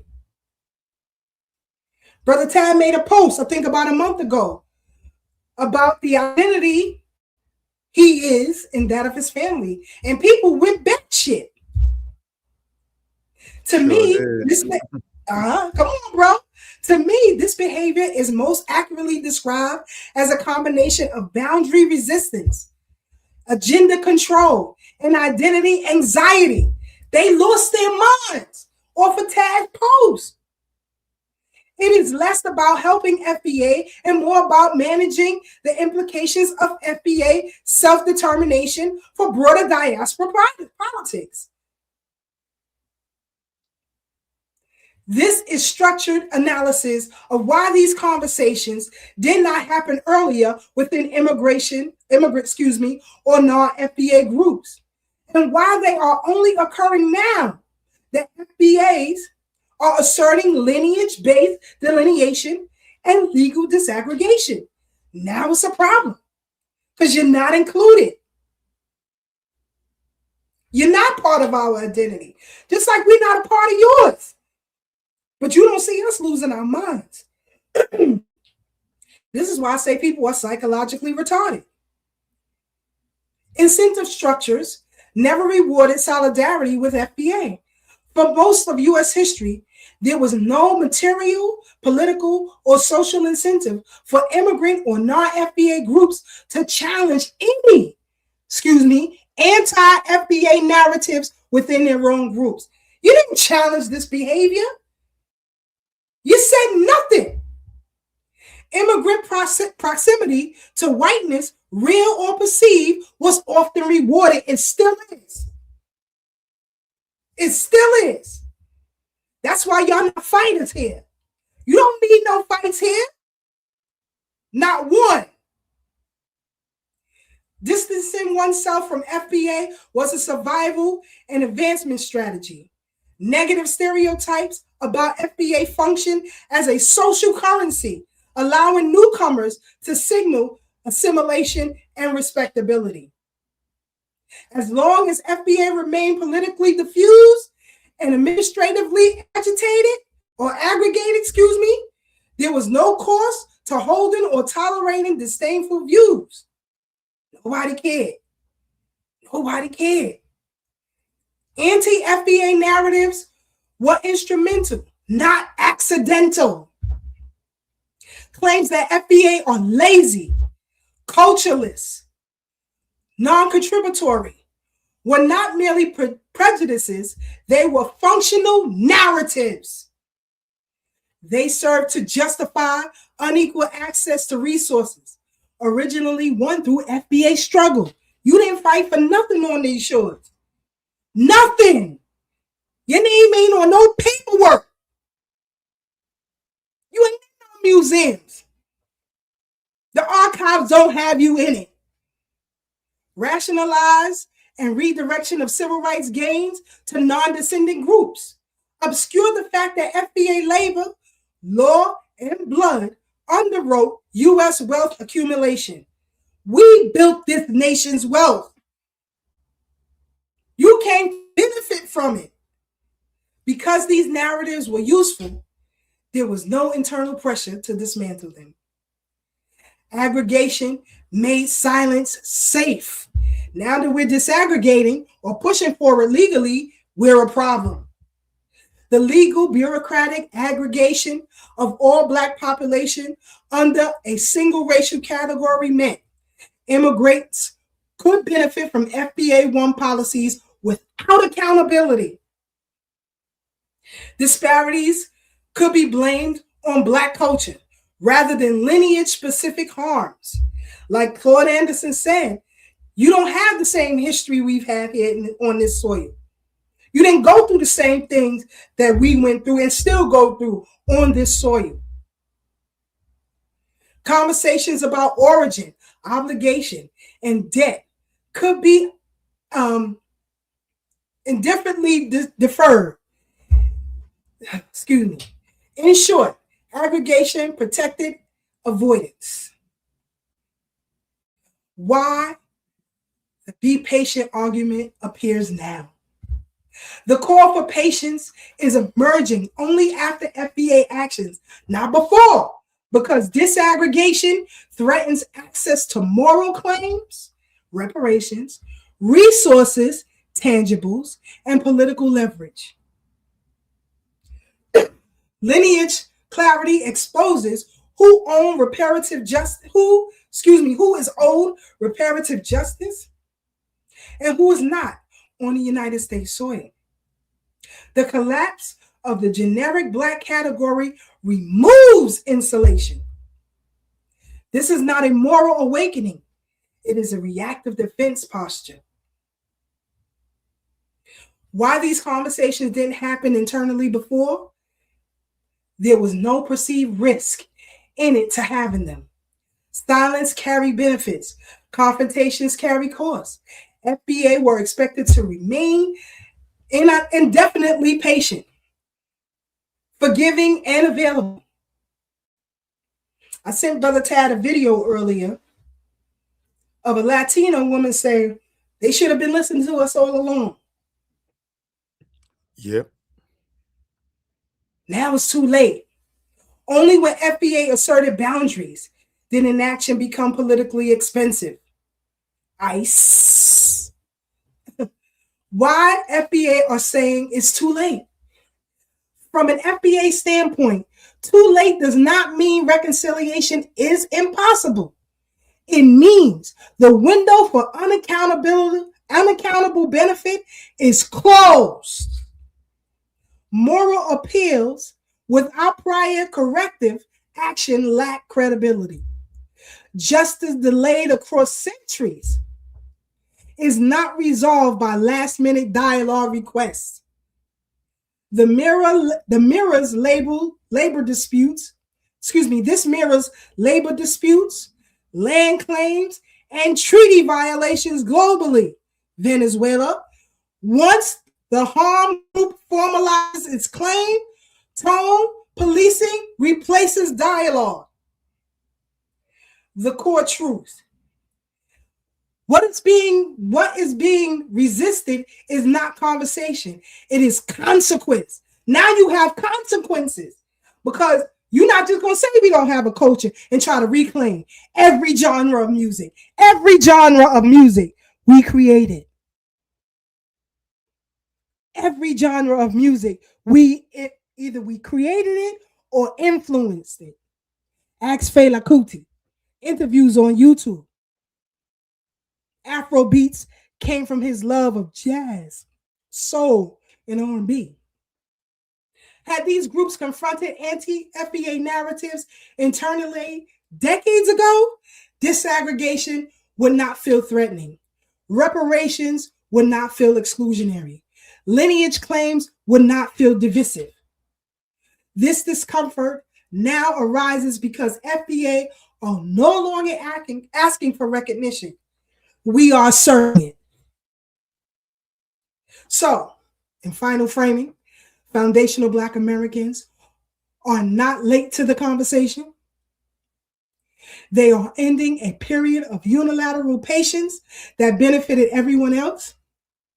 And historically, when an exploited group stops waiting for permission to define itself, those who profited from the ambiguity suddenly discover a desire for dialogue. That timing is the answer to your question. Identity seekers, when people try to claim our culture or grandfather clause themselves into it, these are some kind words. I'd say you're mentally retarded. But anyway, let's see what the professionals say. More descriptive, neutral. Identity seekers emphasizes the drive to anchor personal identity without judging the behavior. Heritage appearance suggests an aspirational attachment to a lineage not originally theirs. You use our talking points. You adopt our hand movements. But then you say we don't have nothing. Cultural adopters implies adoption rather than inheritance, often used neutrally in sociological context. Thank you, Dr. Eunice. Ancestral affiliation seekers, formal and academic, highlighting the desire for lineage correction. Psychological, analytical, identity diffusion. This is a group behavior from psychology, indicates weak or unstable self-identity, leading to external anchoring. Come on. Vicarious identity formation describes constructing identity through association rather than origin. Compensatory identity seeking suggests the behavior fills a perceived personal or collective deficit. Remember I showed that video when KRS-One said rap was trash? That we not saying nothing, but he built a whole career and got himself out of homelessness off of what he said was trash. Critical or pejorative. Heritage appropriators commonly use when the behavior is seen as exploitive or inauthentic. Ancestry cosplayers, informal and sharply critical, implying performative attachment. Cultural parasites, very strong and derogatory, use only. Listen, I just want everybody to know lineage fetishes, you have an obsession with us. But tomorrow, Hakeem Jeffries and Yvette Clark have a virtual town hall about Haiti.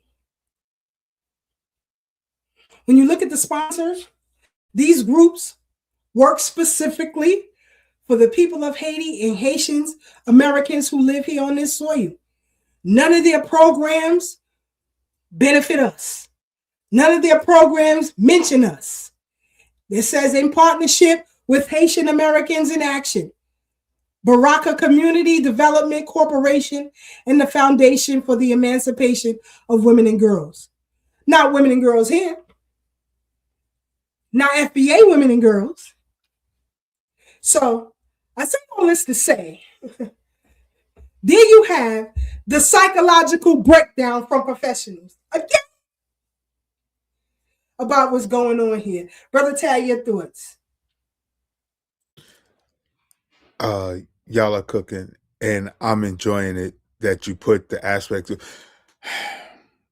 people out there got their minds.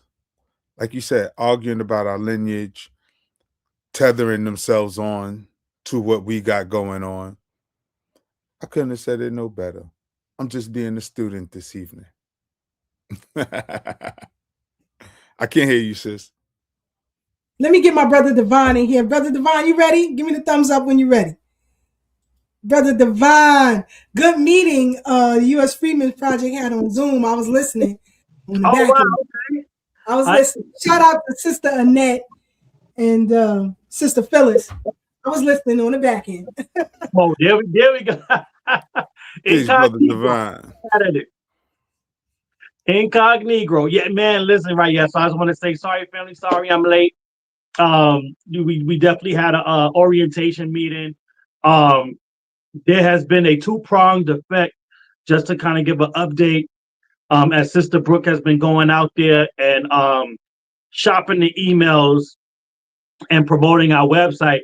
The second half of that two-pronged approach is that there is an option for people to sign up or join in on our website, whether it be to just get updates, join our mailing list, or make a space to give their talents or join in and volunteer. And since Sister Brooke has been pushing those emails, we have had an unprecedented spike in people coming on wanting to know about the organization, learn about the organization, and signing up to volunteer. And so it was so many names that we had to have a meeting. Unfortunately, it happened on the same day that I'm on the bridge.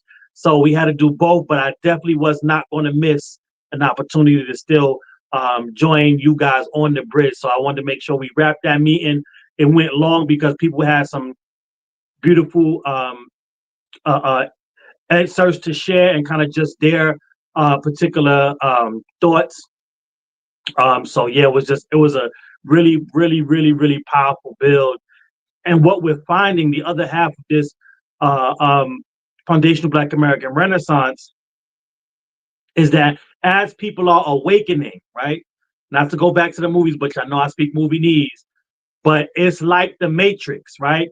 Our people are being unplugged and they're looking, you know what I'm saying, to and fro for where do they put themselves? Where do they come to rest after they have been unplugged from the reality that they thought was reality for so long? And I'm just proud and honored to say that, if you know the movie, that people are using the U.S. Freedom Project as their Nebuchadnezzar, right? As the ship that they want to be put on and placed on to continue to work to go in and out of the matrix to free more minds. And I'm not saying I'm Morpheus. I'm definitely not saying I'm Neo. But I'm proud to just be a member on the ship that is helping those that are becoming unplugged to find their home and to find their tribe, as they were putting it, and finally feel like they're at home to do to kind of make it a full circle to what you were just sharing, to find a place where they can advocate for our people the same way all these other groups have found their place, where they advocate for their own people. And so, you know, we're not doing anything different than any of these other groups have always done, even when we weren't aware that they were doing it.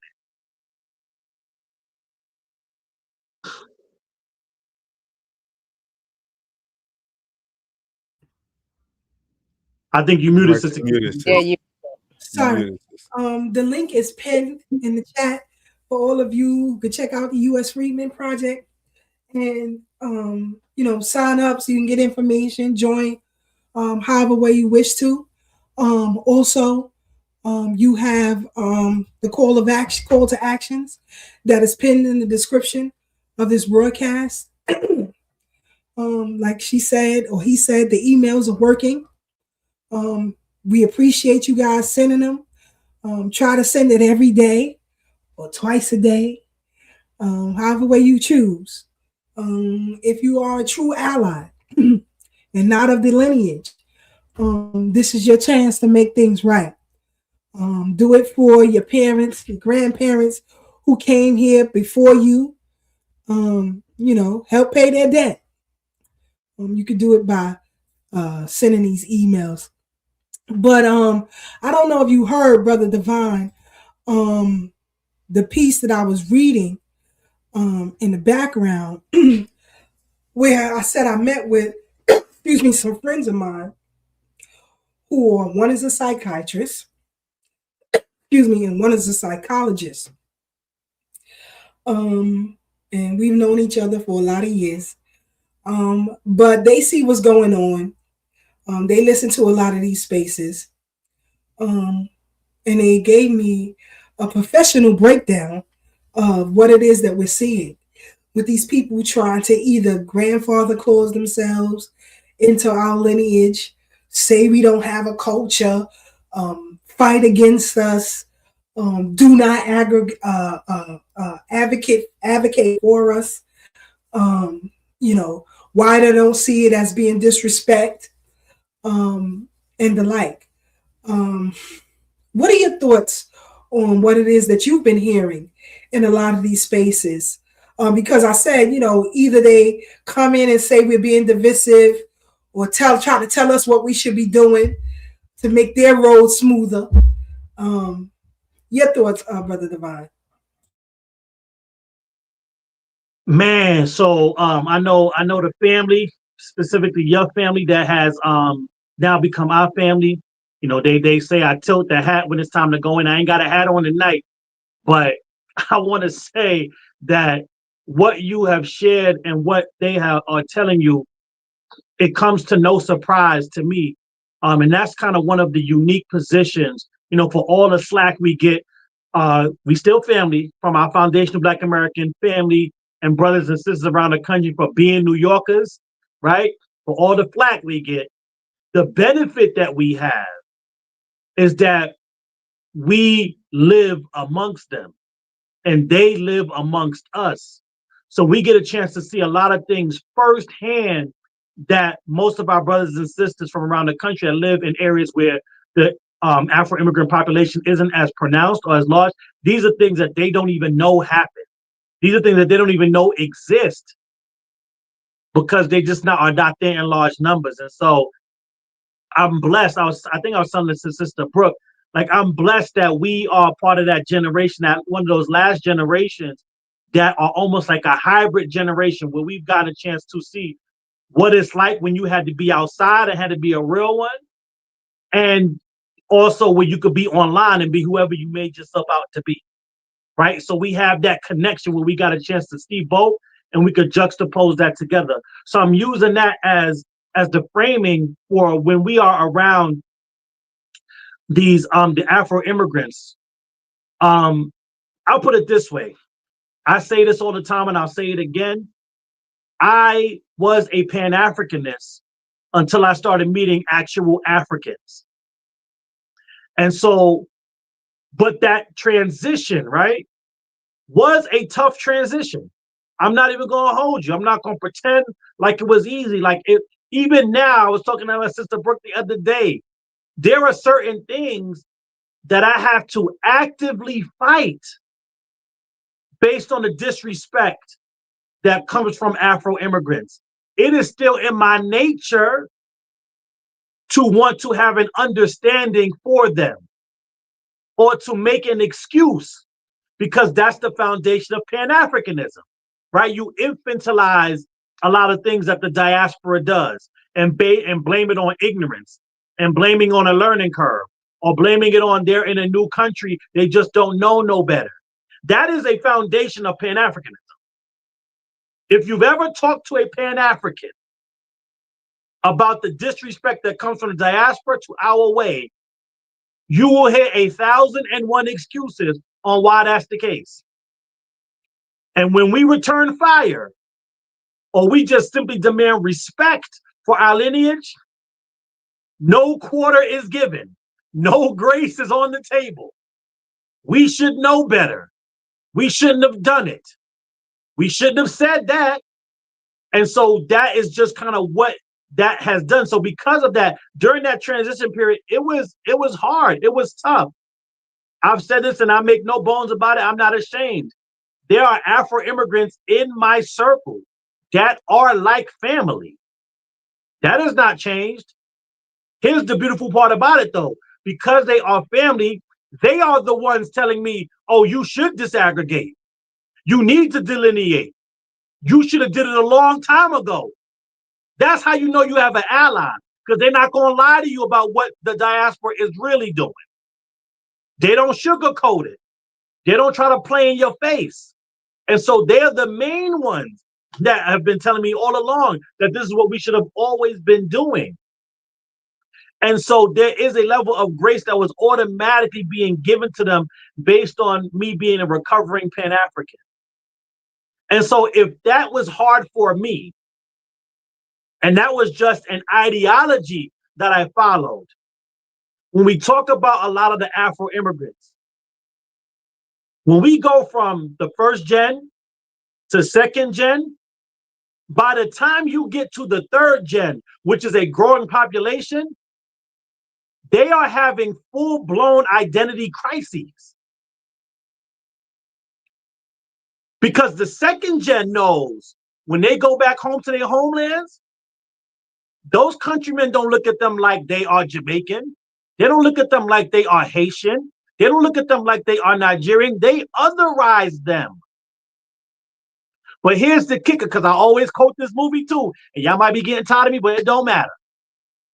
When I talk about the Green Mile, and I talk about how Michael Clark Duncan, rest in peace, told Tom Hanks, they killing us with our love. Here's what they do. They already know no grace is coming from their countrymen that don't look at them as Nigerians or Haitians or Jamaicans or Trinidadians anymore. They know we have the love for them. So they put the pressure on the people that have the most love because they know shit. My homeland ain't gonna look at me like I'm still one of them. But if I put enough pressure on this foundational Black American, they're gonna still accept me like they've always accepted me because they are an accepting people. And that's where the abuse comes in. Because you don't abuse somebody that you don't have leverage with. You abuse people when you're an abuser with someone you have the most leverage with. And because of our love, they've had the most leverage with us. And so they will put pressure on us to make them to make us view them as Black Americans, as foundational Black Americans, long before they'll put pressure on their own countrymen who they are by blood to tell them, yo, look at me like I'm still Nigerian. Look at me like I'm still Jamaican. Look at me like I'm still Haitian. They won't do that because they know those people don't have it in them to still accept them. Why?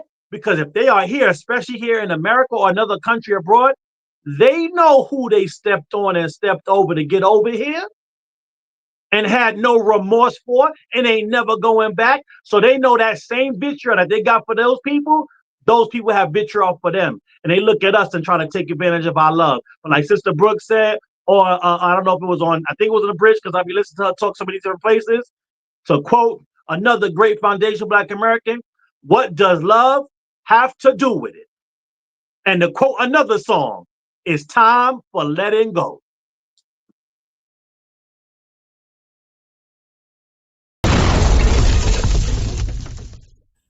You gotta love it. You gotta love it. Sister Brooke, your thoughts? Yeah, like he said, there's this video of this I forgot his name. I think he blocked me a long time ago when we first started this.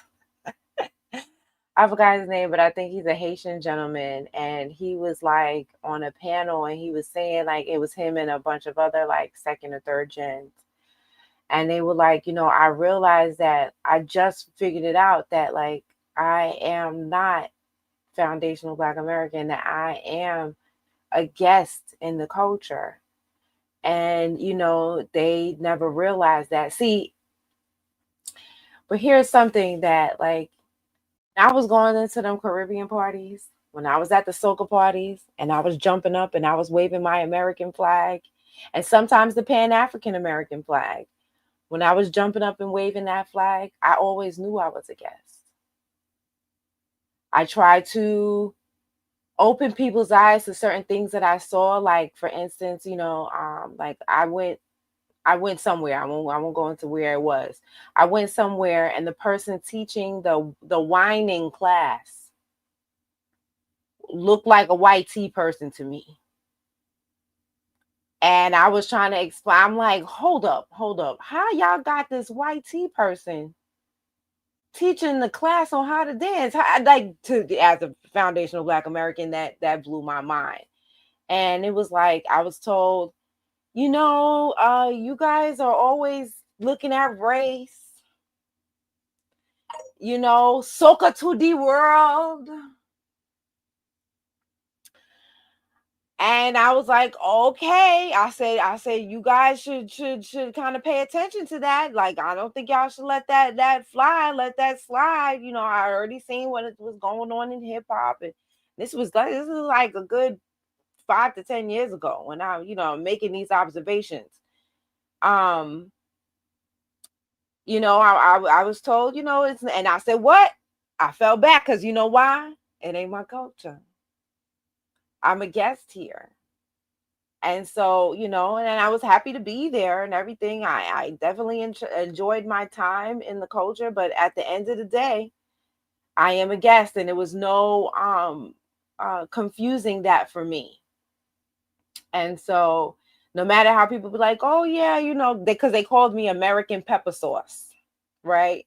No matter how they gave me a cute little nickname and you know what I mean, and hugged me, and I knew that put the pepper sauce aside because that I'm always fiery, right? So I know that I'm American, and so it's like Brother Devon says, that it is a wake-up call for a lot of people, because like it's, but what's interesting to me is like, while you felt like you were here, you othered yourself. Every chance you got, you waved your flag, you put up your thing, and you were proud of your culture, which I'm not saying that you shouldn't be, but you can't then, I don't know, it's very strange to me, and it would only take a psychologist or a psychiatrist to be able to analyze that kind of cognitive dissonance, because it's appalling to me, you know. And it's like yeah, so you know, they continue the conversation. They just talked about how, you know, how confused that they were, and how saddened they are to learn this. But it's like, you know, how did you not know when you keep waving your flag? And there's nothing against you waving your flag, but like I said, how could you not know? And I'll leave it there. But didn't want to operate under flat blackness. This is the video I sent to Tad, and he played it on OG Wisdom podcast. Women speak. And they've always been right. And if we could push aside, we, the Latino community, we could push aside our racism, our colorism, we wouldn't be here. We wouldn't be here, because they have been warning us about what's going on, and your empathy was not there for the Black community. It wasn't. So now that it's happening to us, now you get it. Now you see where they're coming from. Now you see the similarities. And I really hope that there comes a time where my people truly wake up, because the Black community is fucking strong. They're smart. They have learned their history, and they tried to tell us. They tried to teach us. Black women have tried to tell us. 92%ers tried to fucking tell us. Granted, I listened. My ears were open, but a lot of my Latino community was like, okay. And I truly hope that, yes, it sucks that we are here and that things are so ugly, but I hope that we are learning and we're growing, and it's okay to be wrong and to admit it and to try to do better next time. Next time we vote, next time something happens to somebody who is part of the Black community, because now we know what the fuck it feels like. Not vote. Push for lineage-based reparation, because if you really were paying attention, you know that we are abstaining from the vote for a particular reason.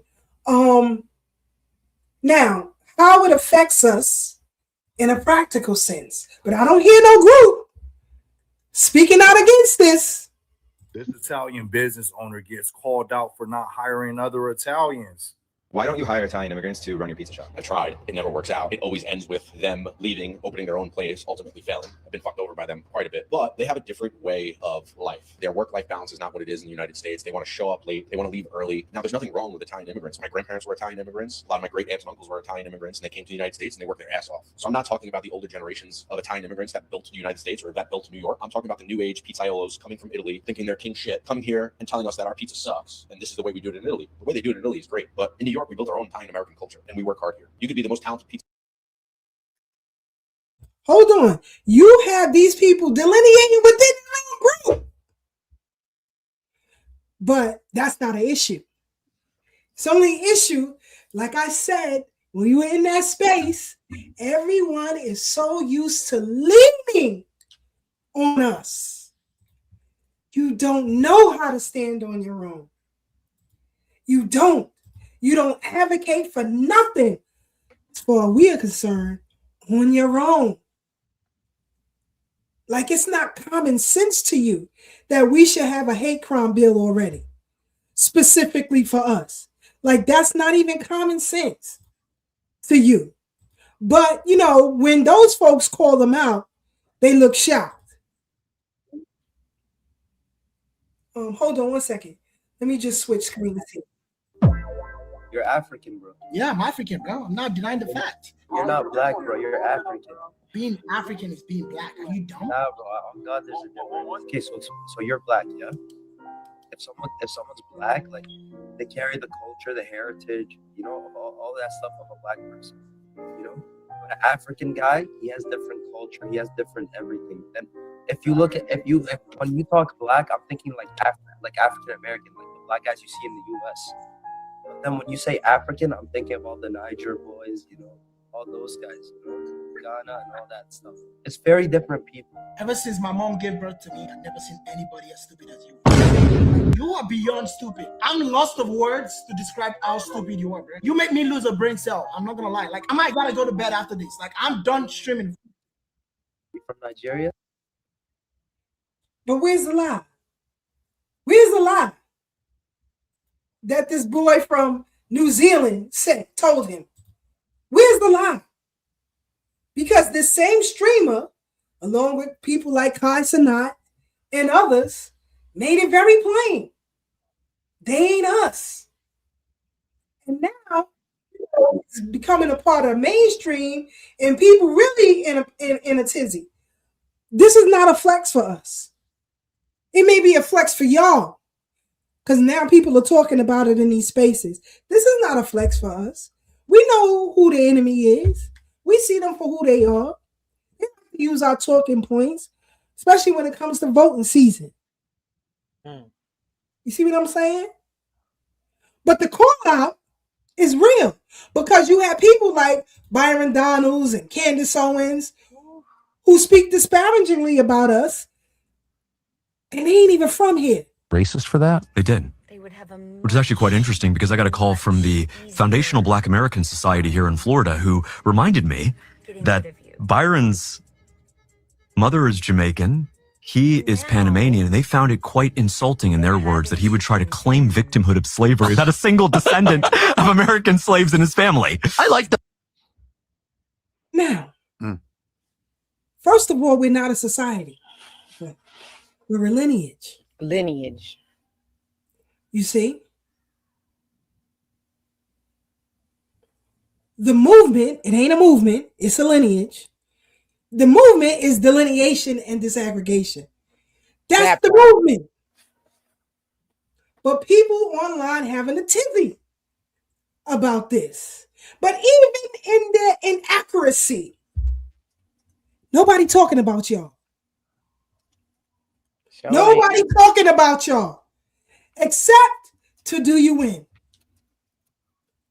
Your thoughts, Brother Devon, on some of these things? So again, I had to get my sister Brooke on. That's how I was looking down. I had to get some notes, because the first one I want to address is the first video that you put up with the Spanish woman, and say a couple of things, because if y'all heard it, she said the 92 percenters.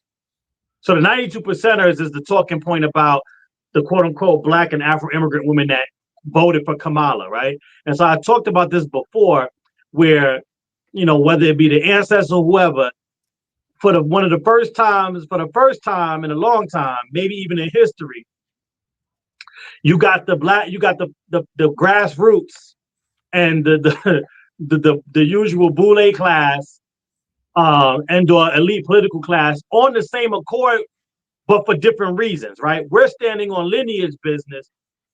They're standing on Tandoori business, right? They are standing up for Kamala, but they are still kind of boycotting the other non-Black American ethnic groups, not because they want to stand up for the lineage, but because they feel like they got let down because those other ethnic groups didn't vote for Kamala's Indian ass.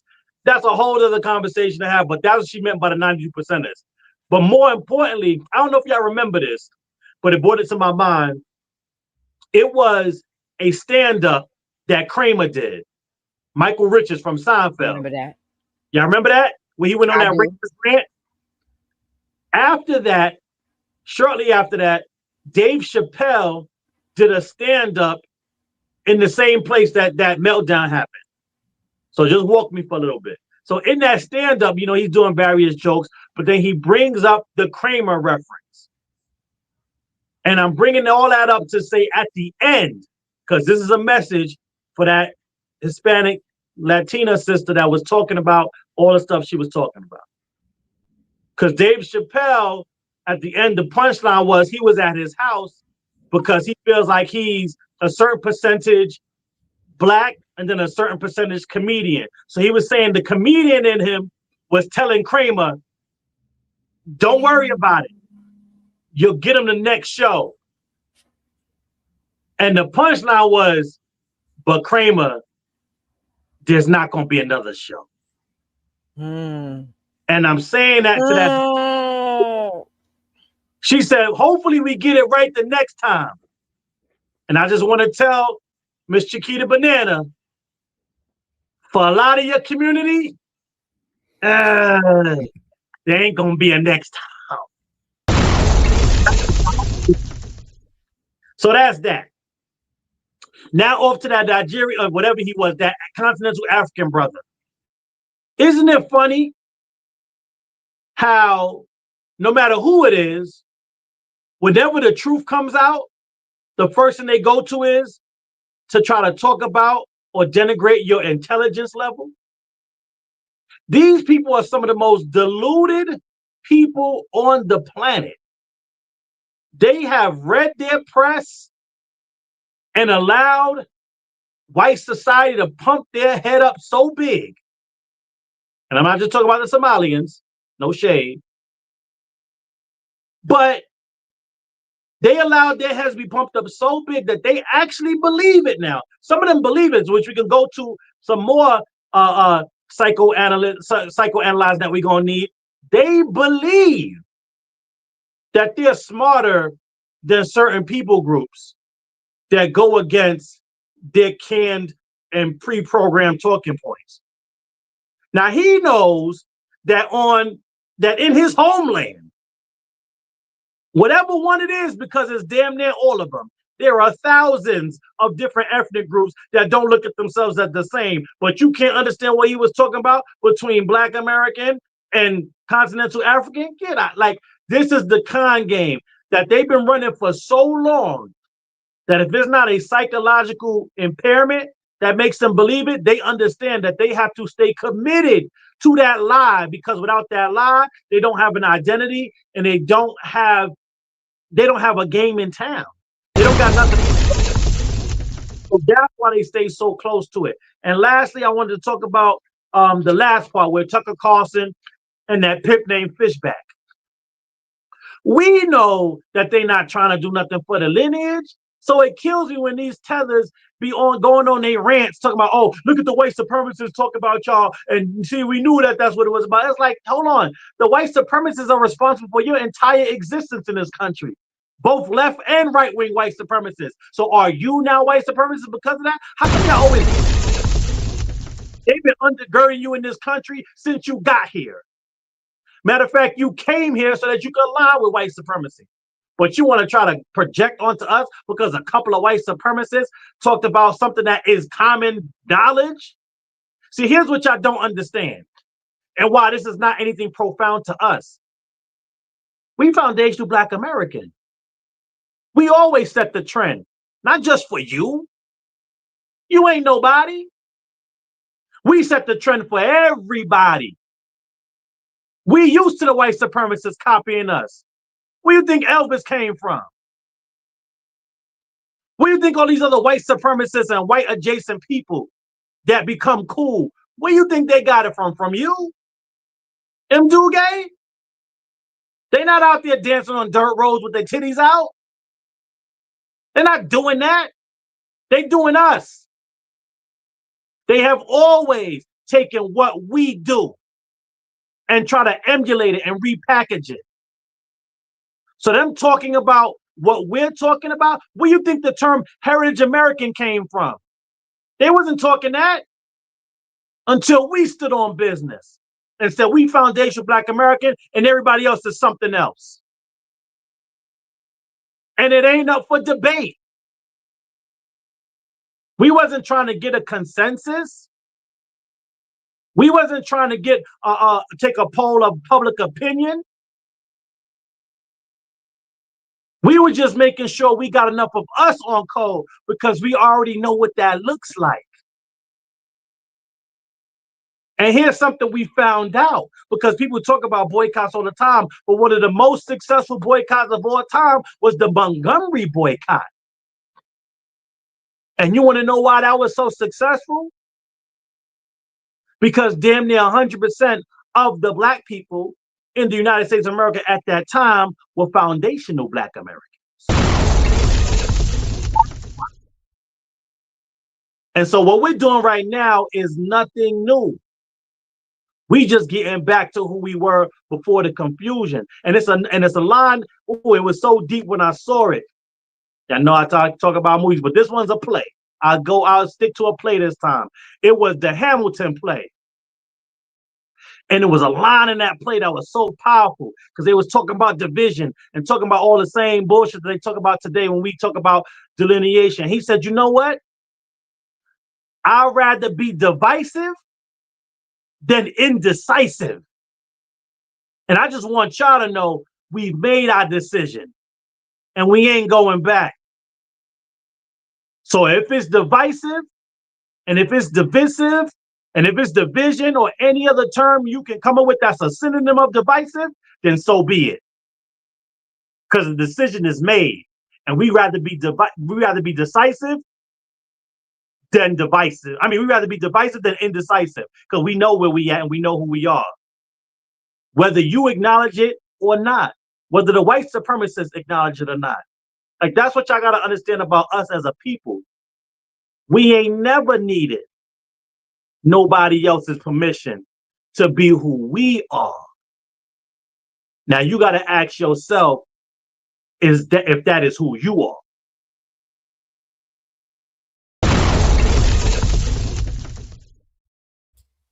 And there you have it, family. And there you have it. In layman's terms, what I broke down earlier for you. That is the problem. That is the problem. But I want to see groups knock this stuff down. American people, here we go. Please stop talking about what the white man is doing to hold y'all down. I got friends who couldn't afford tissue growing up, so they used to go in the bush and use a leaf to wipe their doo-doo, their shit. I can never relate. Country, Jamaica, and all of them just bought their girl Benzes this year. Wait, I don't know if all of them was wiping their doo-doo with leaf, but all of them came from nothing and all of them got their girls' Benzes this year. And it's not about the Benz or the bags. The point is, life in other countries is harder than it is in America. Immigrants come here and have it harder than you as an American, and they still make it happen. They buy more land than you, and they don't even go here. That's they not never true. Here. And you still talk about what got taken from you during slavery? Girl, shut I know up. Grabaleaf owns a jet. A man that is not from your country owns a jet in your country, and you talking about what the white man did to you still if you don't. And girls, I hate. Again, where are the Caribbean groups shutting this down? Where are the Pan-African groups shutting this down? 52% of you. 52% receive some form of government assistance. The lies that you came here with no shoes on your feet, $1 in your pocket. You're a liar. You're a liar. I see you in the emergency room with no health coverage. I see you with your Medicaid cards. I see you with your food stamp card. I see you applying for DACA scholarships. But then talk about you came with nothing. You started with nothing. And then talk down on the people that built the goddamn country you fled from, where the majority of people look like you because you were too cowardice to fight.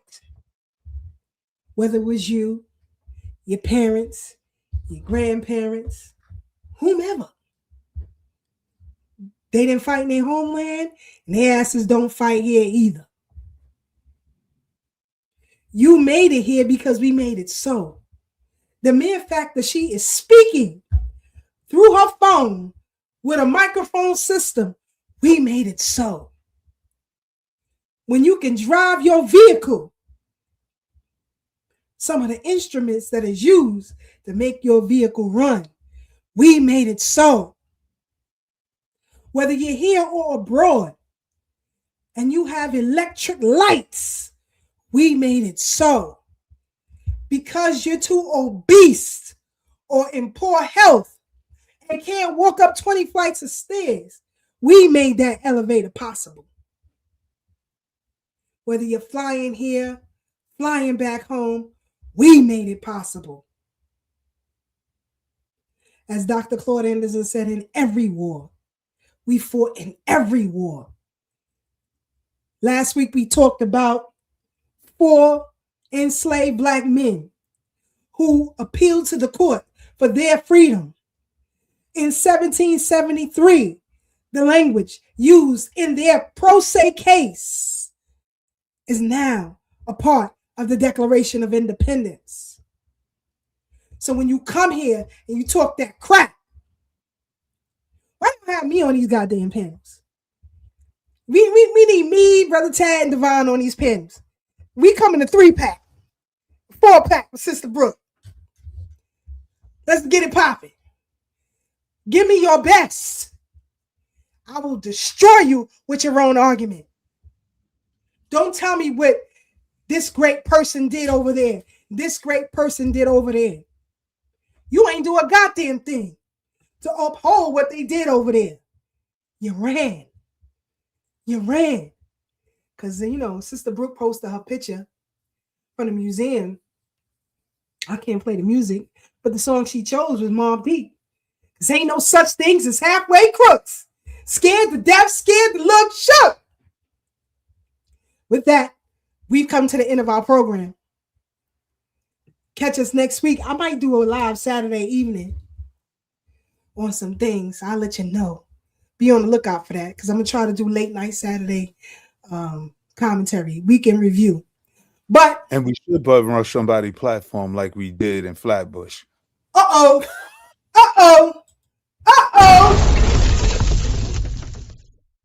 Even though Brother Tad have invited folks, come on the OG Wisdom Podcast.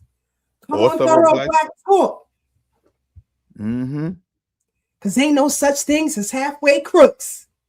I will destroy you with your own ideology. You know, check my family. They'll tell you, in school I was a master debater. Everybody wanted me on a team every year. But go ahead, Brother Tad. Yeah, I was gonna ask you, being that Brother Tad chimed in, what was he talking about? Give us a little skinny on that. Oh no, I was just inviting folks to have a debate about FBA and Pan-Africanism because, as we all know, it's a lineage, it's a bloodline. How do you debate your parentage? How do somebody tell you who your parents and grandparents are? How do people debate you on your family history? But we all know that it's a lot of rhetoric. And that's what we see it for. Just like Brother Devon said, you know, he was a Pan-Africanist, I was a Pan-Africanist, and there's a particular script you got to go by. There's things you have to say. There's no accountability. It's just rhetoric. Because Dr. Such and Such said, Dr. Clark said, Dr. Amos said, and negate your own research. Negate your own experience. Adopt those of Malcolm. Adopt those of Sheikh Anta Diop. Discard everything you know and experience and just recite what you read in the book. That's the fundamentals of Pan-Africanism. Later for what your grandmother done told you, who her grandparents are. Later for that, because my grandmother always used to tell us, she used to say, who said I'm African? Who said I'm African? You know, and we knew her mother was Native American. Craziest part, my great-grandmother, her name was Anna Lewis. She was born in Halifax County, Virginia in 1910. Dr. Walter Plecker started his paper Genocide in Halifax County, Virginia in 1924. I mean, she was a child. She was about 14. She's about 14 because I seen her original birth certificate at the Schomburg. But I'm going to tell you something so funny now. At the Schomburg, you cannot see original birth. You cannot see the birth certificates no more. They tell you got to go somewhere else and get them now. You can see the census records, but you can't see the birth certificates. I couldn't even see my mother's. They said I have to prove that I got to go down to the records joint and prove that she's my mother, which means I have to take my birth certificate down there with her name on it so I can see her birth certificate, you know, so on and so forth. You gotta go to the Department of Vital Records in that county. Yeah, all that stuff. And I'm just like, wow. And I remember I told Doug I saw my great grandmother's birth certificate. Born December 25th, 1910, Halifax County, Virginia. And that is where Dr. Walter Plecker started his paper genocide. Because remember, he was in charge of the records. So everybody who wasn't white, calling them colored or mulatto. And we know it went from colored to Negro to Black and African American, so on and so forth. I ain't saying we don't have all of that in us, but some things, just stand on what we can prove. So to answer your question, Brother Black, that's what it was about. Debating FBA versus Pan-Africanism. And you could still be a Pan-African and be FBA if you so choose. Right. One doesn't have anything to do with the other. I saw somebody post that on Facebook. Asking if Dr. Khalid Muhammad was he FBA or Pan-African. This is ridiculous. And even he talked about the ridiculousness of the continent. Yeah. But you missed that part, didn't you? Go ahead, Tad. I'm sorry. Yeah, no, I was done. I was done, because I love who I am. I love being me. I don't want to be nobody else because everybody else is already taken. So I'm going to do the best with what I got. That's why I hit the gym in the morning, hit the gym tomorrow morning. That's why I feed my mind because I don't want to be like these fools out here. I'm going to say this real quick and I'm going to pass the mic. When I really realized things was going downhill, when all these Pan-Africans was anti-government, anti-this, anti-that, all of them took the jab. I said, God damn. That part. Can't tell me nothing no more. On the book, it's God that part. That's what I heard. Make sure you check out the OG Wisdom podcast every night, 7 to 8 p.m. You don't want to miss it.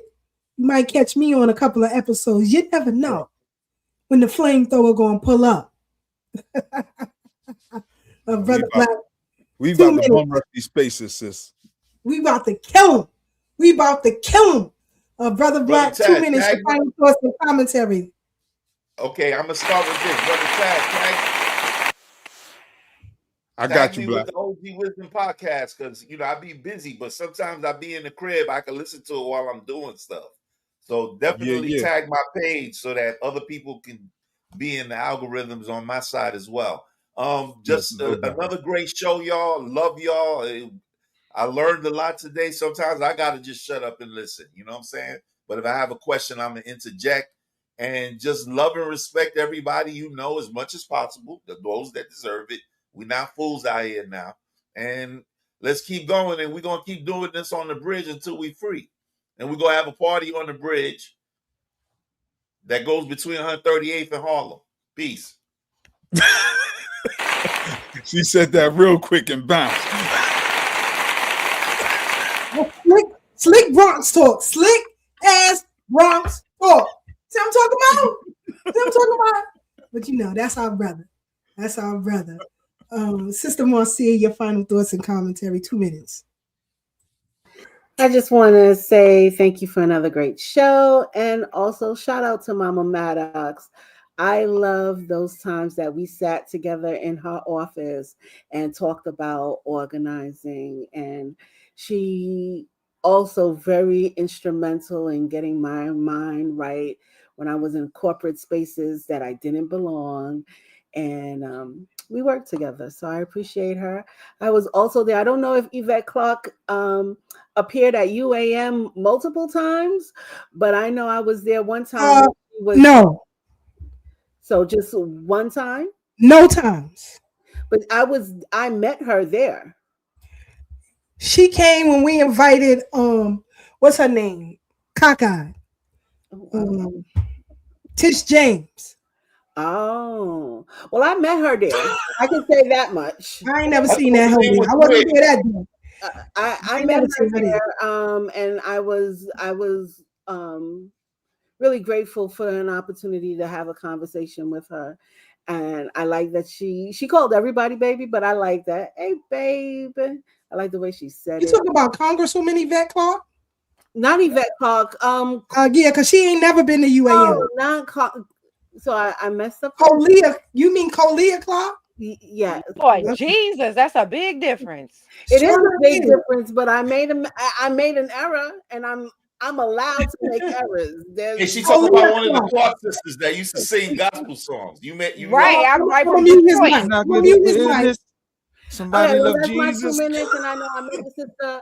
I sat with the sister. We spoke for a minute, and I loved my time with Mama Maddox. Mama Maddox, thank you, and for all the information that you bestowed upon me. No one else like you.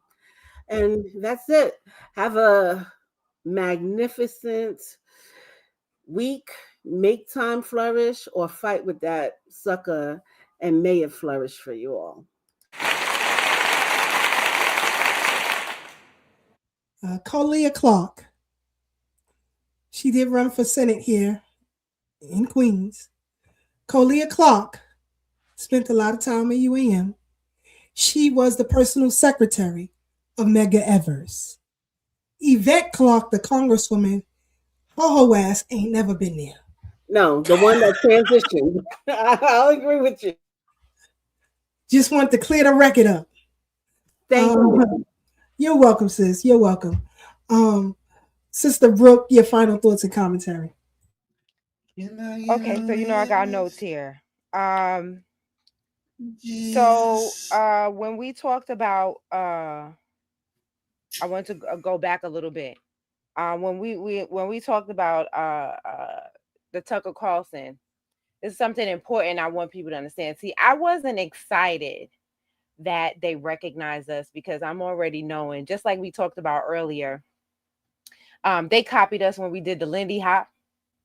They copied our dance moves. They copied our political stance. They copied our legislative endeavors. They copied us when we started the first public schools. They copied us when we did the free lunch programs and the free breakfast programs. They copied my grandfather when he started something that resembles what WIC is today in Louisiana, when he would gather supplies as a preacher with a gun in his Bible, when he would gather supplies from the community to help women with, widowed mothers with children. They copied that with the WIC program. So they have always copied what we've done. Right. So that wasn't exciting to me. What was exciting to me was to see the very people that Byron Donalds has been sucking up to smack him in the face with our lineage. And by the way, where were the Pan-African groups when Byron Donalds was sitting his behind up there and saying that we didn't deserve reparations? Not one of them, not the National Action Network, not the NAACP, not IB, whatever, not December 12th. None of these organizations, which are our direct opposition, by the way, ever said anything to Byron Donalds or tried to stop his mouth from moving and speaking negatively about our reparations. But you got the nerve to come in my face. So what I was excited, I'm gonna go back to what I was excited about. I was excited to see Byron Donalds get put in his place, in his tether place, by the very same people he's been sucking up to. And so that was what was exciting to me. Byron Donalds has been going around saying that we didn't deserve reparations, explaining who his parents are and where his parents are from, and being that he would not qualify, he was not with it. So the very same political establishment or arm of, or bird of a wing off the same bird that he was sucking up to, let him put him in his place, and we didn't even have to do it. They sat you down. So I'm excited to see him lose his race. I don't care if Fishback is Cuban. I don't care where he's from. I will just be excited. Like, we have, as Black Americans, we have no, I believe it was Dr. Henrik Clark that said that we have no permanent friends and no permanent allies, right? And so in this situation, to sit Byron Donalds down, I'm happy to see Fishback win. I hope he does win, because Byron Donald needs to be taken down, not even a notch, all the way down. Sit your behind down. You should have no political wins here. And in Alabama, they are putting forth legislation to make sure that people who were born here can only run for political representation.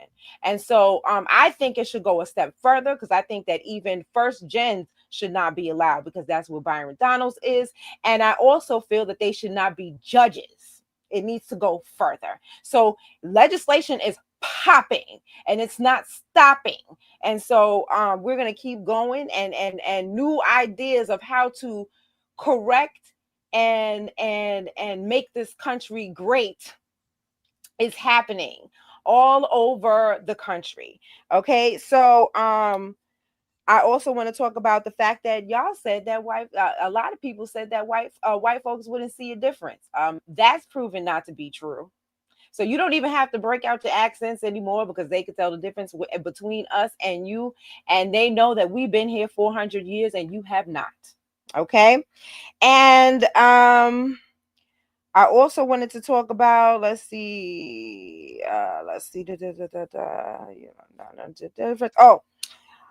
When President Devine was sitting there and he was talking about the Montgomery bus boycott, that's something I often speak about in a lot of the spaces that I'm in. And I mean in real life, not on TikTok and Twitter. I mean in real life, because I have often heard from members of the Caribbean community, we don't stick together here. The Uish people stick together. They do this and they do that and blah, blah, blah. And that is one of the talking points that I always bring up. I'm like, that's not true. There was a time here where we stuck together, where we walked down our shoes for 384 days, I believe it was, right? 384 days.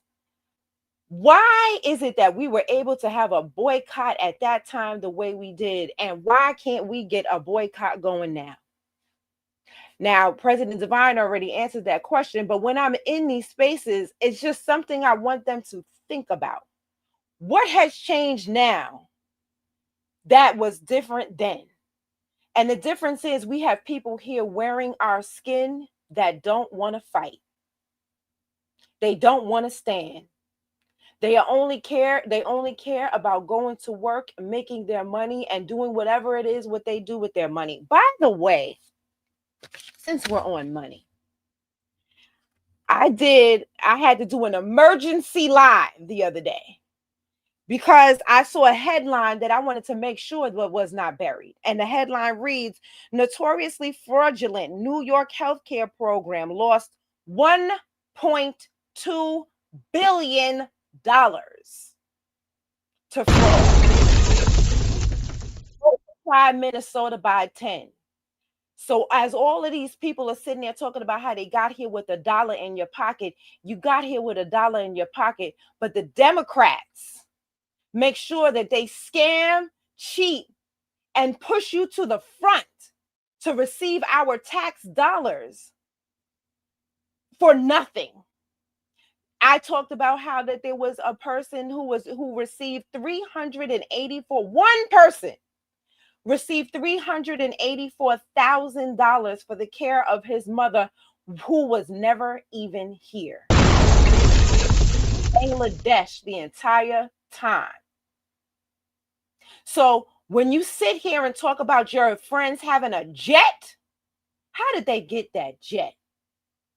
Who gave them the funding for that jet? See, it's all starting to come out now. So all y'all can sit here and keep telling, please, I'm going to ask you, keep making those videos so the IRS and the federal government know exactly who to investigate and send you back to wiping your ass with that leaf.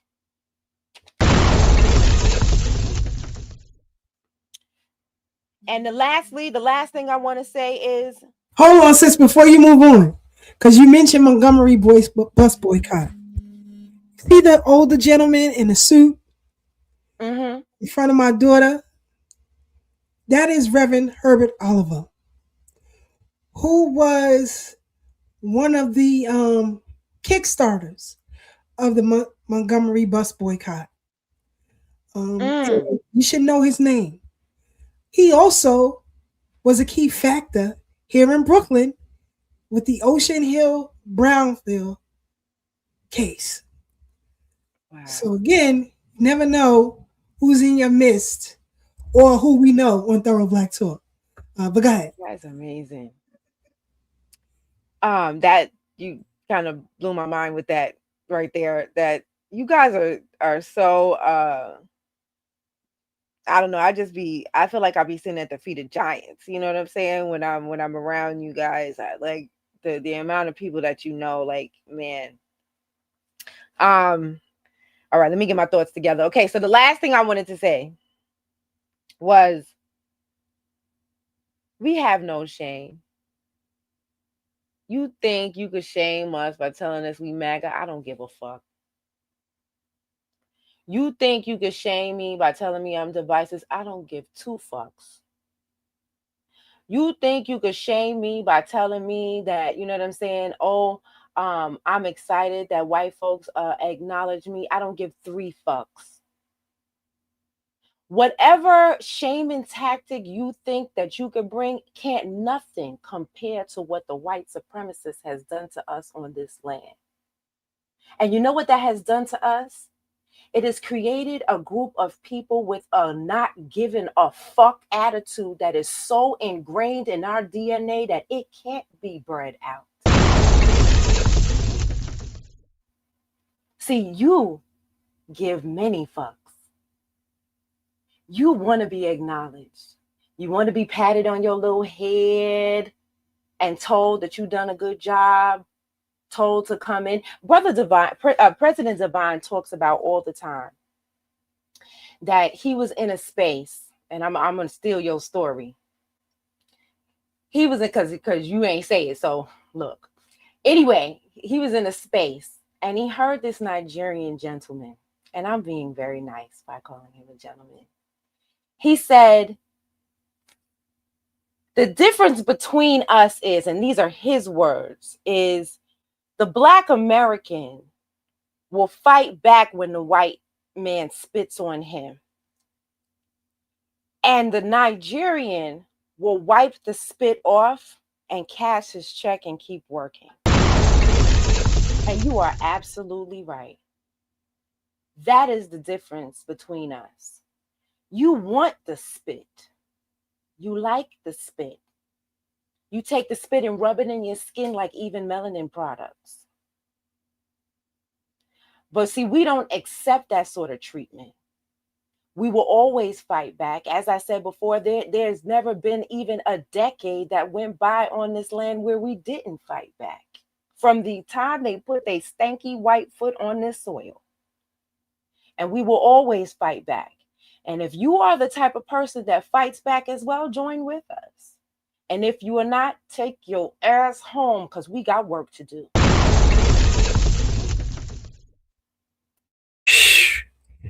Follow Sister Brooke, Even Melanin, on YouTube, TikTok, X. Follow her on these social media platforms, especially when she go live on Sundays. She be killing it. So make sure you be up on it. President Devine, our lobbyist for delineation and disaggregation, for a just bill with reparations. Your final thoughts and commentary.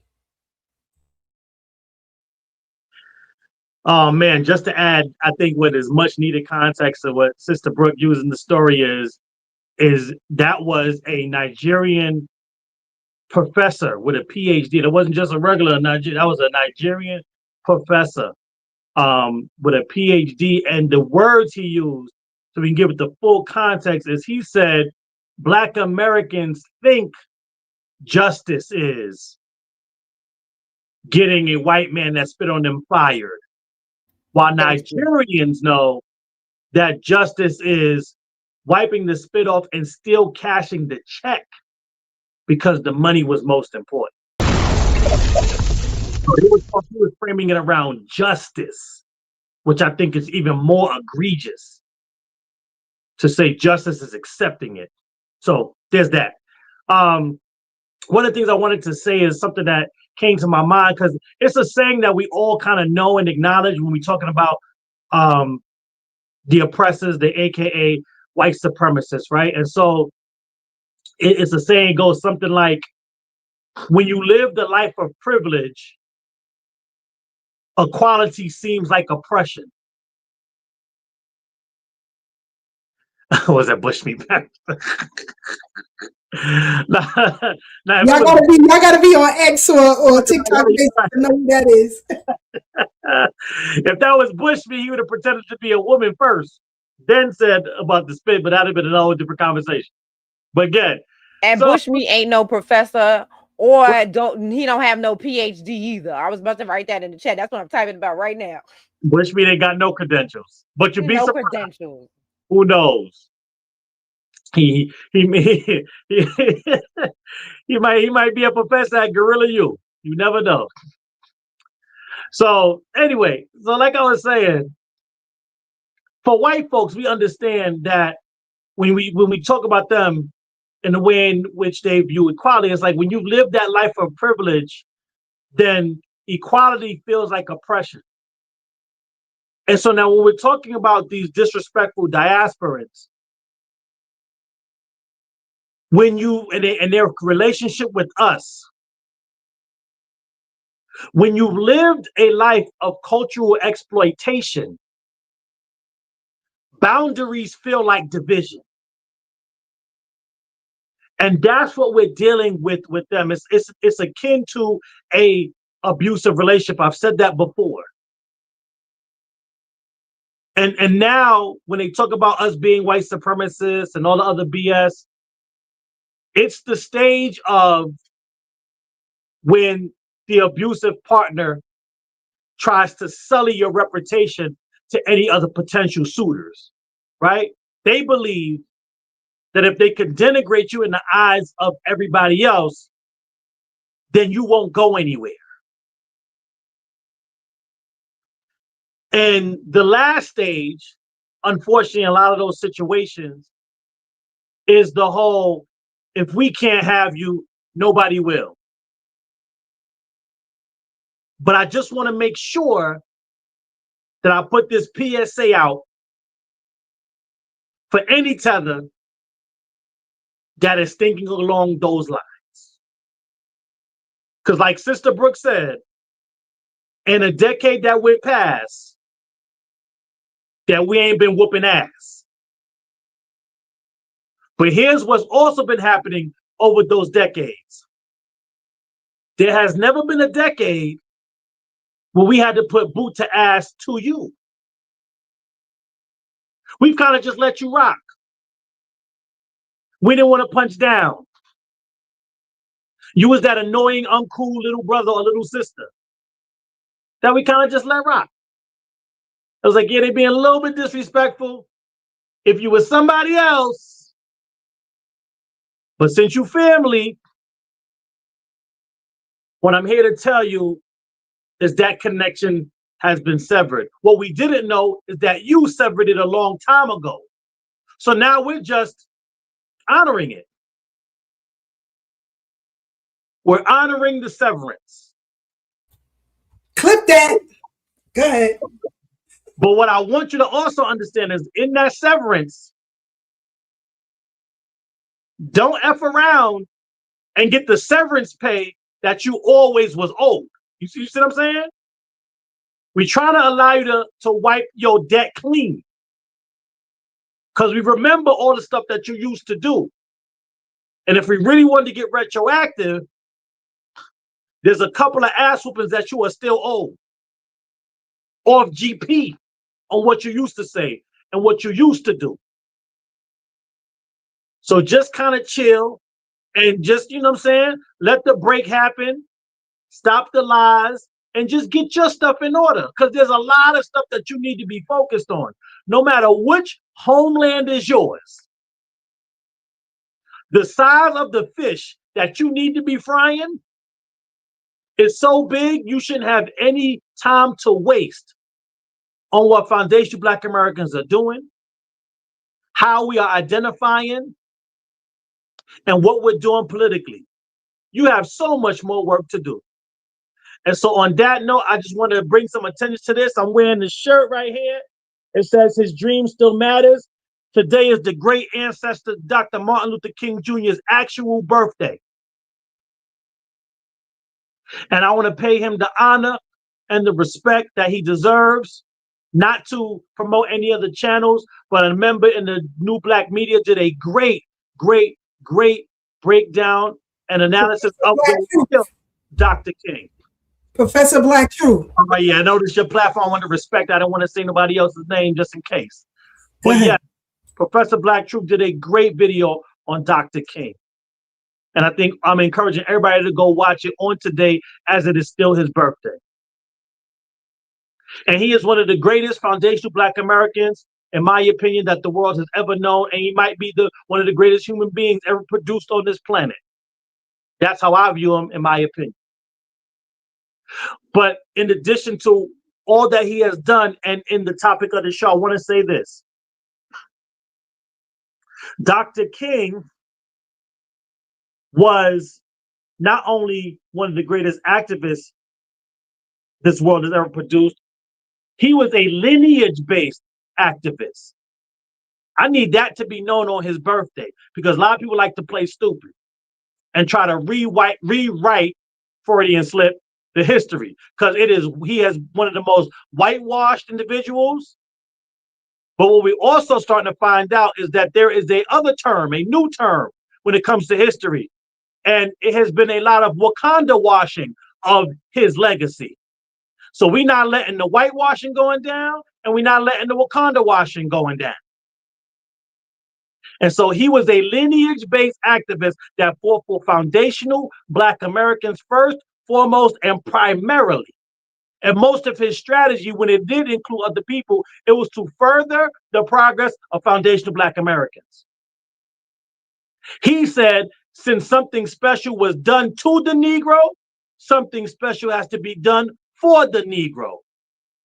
Not all people of African descent, not all people of color, not all the diaspora, for the Negro, meaning foundational Black Americans. And I will land here on one of the things that I learned from that very video, because I think it's so apropos to what we're doing. And we are standing on the shoulders of those giants. Like Sister Brooks said, as we are in the presence of other giants, like Sister Keisha and Brother Ted. Dr. King said, when they talked to him about him losing money because he went against the Vietnam War, and I'm paraphrasing, but he said, if I was worried about the money or the support from white folks and others, I wouldn't be doing any of the work that I'm doing. Because he already knew that they wasn't going to try to support the real change that he was going after. And he also said, and this is kind of where I stand, and hopefully I can speak for the organ and say we stand at the same place. As long as I'm president, we do. So I will say I'm speaking for the organization. He said he ain't never thought to take a poll of what the consensus wanted before he made a decision on to do what was right. And so I want everybody that's listening to this live or going to listen on the playback, understand that foundational Black Americans are moving in the same honor and same vein as our great foundational Black American icon and titan, Dr. Martin Luther King Jr., that came before us. We ain't worried about who's supporting us financially. We ain't shucking and jiving for nobody's money that ain't trying to do the work and push it forward. And we damn sure ain't taking a poll of what you think we should do about our lineage. We are who we are. It's up and it's stuck. And if you don't like it, you can go somewhere else, because there ain't no space for you here if you're against who we are and what we're trying to do. And I'll land there. Thank you. Clip that, clip that, clip that. So when y'all hear me say that, I'm talking to my AI assistant, so that I can get whatever. You don't need to know that. But anyway, that's what I'm doing.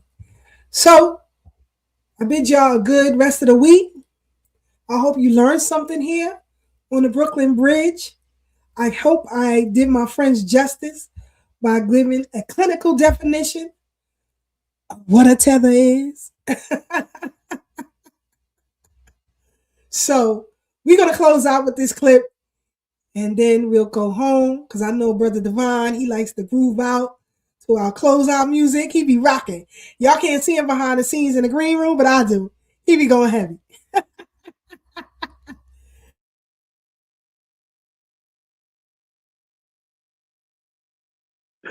You have to put my business in the street like that. Too late. In America, In y'all other are having words, to deal with stop Black snitching. Americans through the eyes of Black Americans, and that is the pill y'all are having a hard time swallowing. That, that whole, well, white people view it as, white people think us as, well, white people see us as, see, none of that don't work no more. We don't give a flying fuck what them people are thinking. What the fuck? These people used to eat us. What the fuck are you even mentioning them when addressing us? You feel what I'm saying? Y'all are having a hard time addressing Black Americans as Black Americans through the eyes of Black Americans without the mentioning of anyone, including yourselves. That's the hard part. That's what y'all are having a hard time getting over. That's the reason why y'all done got caught doing fraud on top of fraud on top of fraud. And then y'all bring y'all big forehead ass on TV mentioning civil rights. What the fuck are you trying to tether yourself to the Black American experience? And then when that don't work, you say, well, white people view, who the fuck? You're a thief. Why are you mentioning anybody else? We wouldn't give a damn. Okay? Even the criminals that's already locked up ain't got nothing to do with you stealing.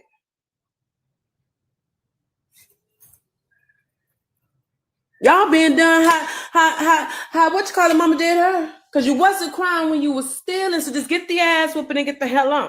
I'm just saying, but it's down to respect. Y'all just don't want to respect Black Americans. And I don't know why y'all just don't want to say that. I don't know why y'all just don't want to say that. Why do y'all keep trying to act like, well, white people think this, well, white people think that? Y'all don't think that, and y'all don't believe it. Y'all know who y'all are. Y'all know y'all ain't us. Who gives a fuck with the next motherfucking thing? Y'all just don't want to respect Black Americans, and that's all it is. And you could just be honest. I mean, it's 2026. We know it. We just don't give a damn.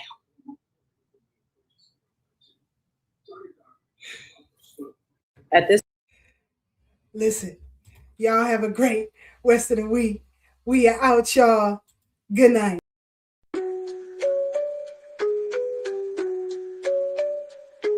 On the Brooklyn Bridge tonight, voices strong, knowledge tight. Thorough black talk in the air, changing minds, changing flair. From brother Tad to sister K, warriors got things to say. Sister Marcy brings the heat, brother Blacksmith keeps the beat. Revolutionary waves, they fly underneath the open sky. Every word's a call to fight. Tune in, feel the ancestral light. Thursday nights the world will see Black Power Media on a spree. Facebook, YouTube all aligned, from every bind. Social talk and politics, every voice breaks through the matrix. Commentary raw and true, for the many, not the few. Revolutionary waves, they fly underneath the open sky. Every word's a call to fight. Tune in, feel the ancestral light.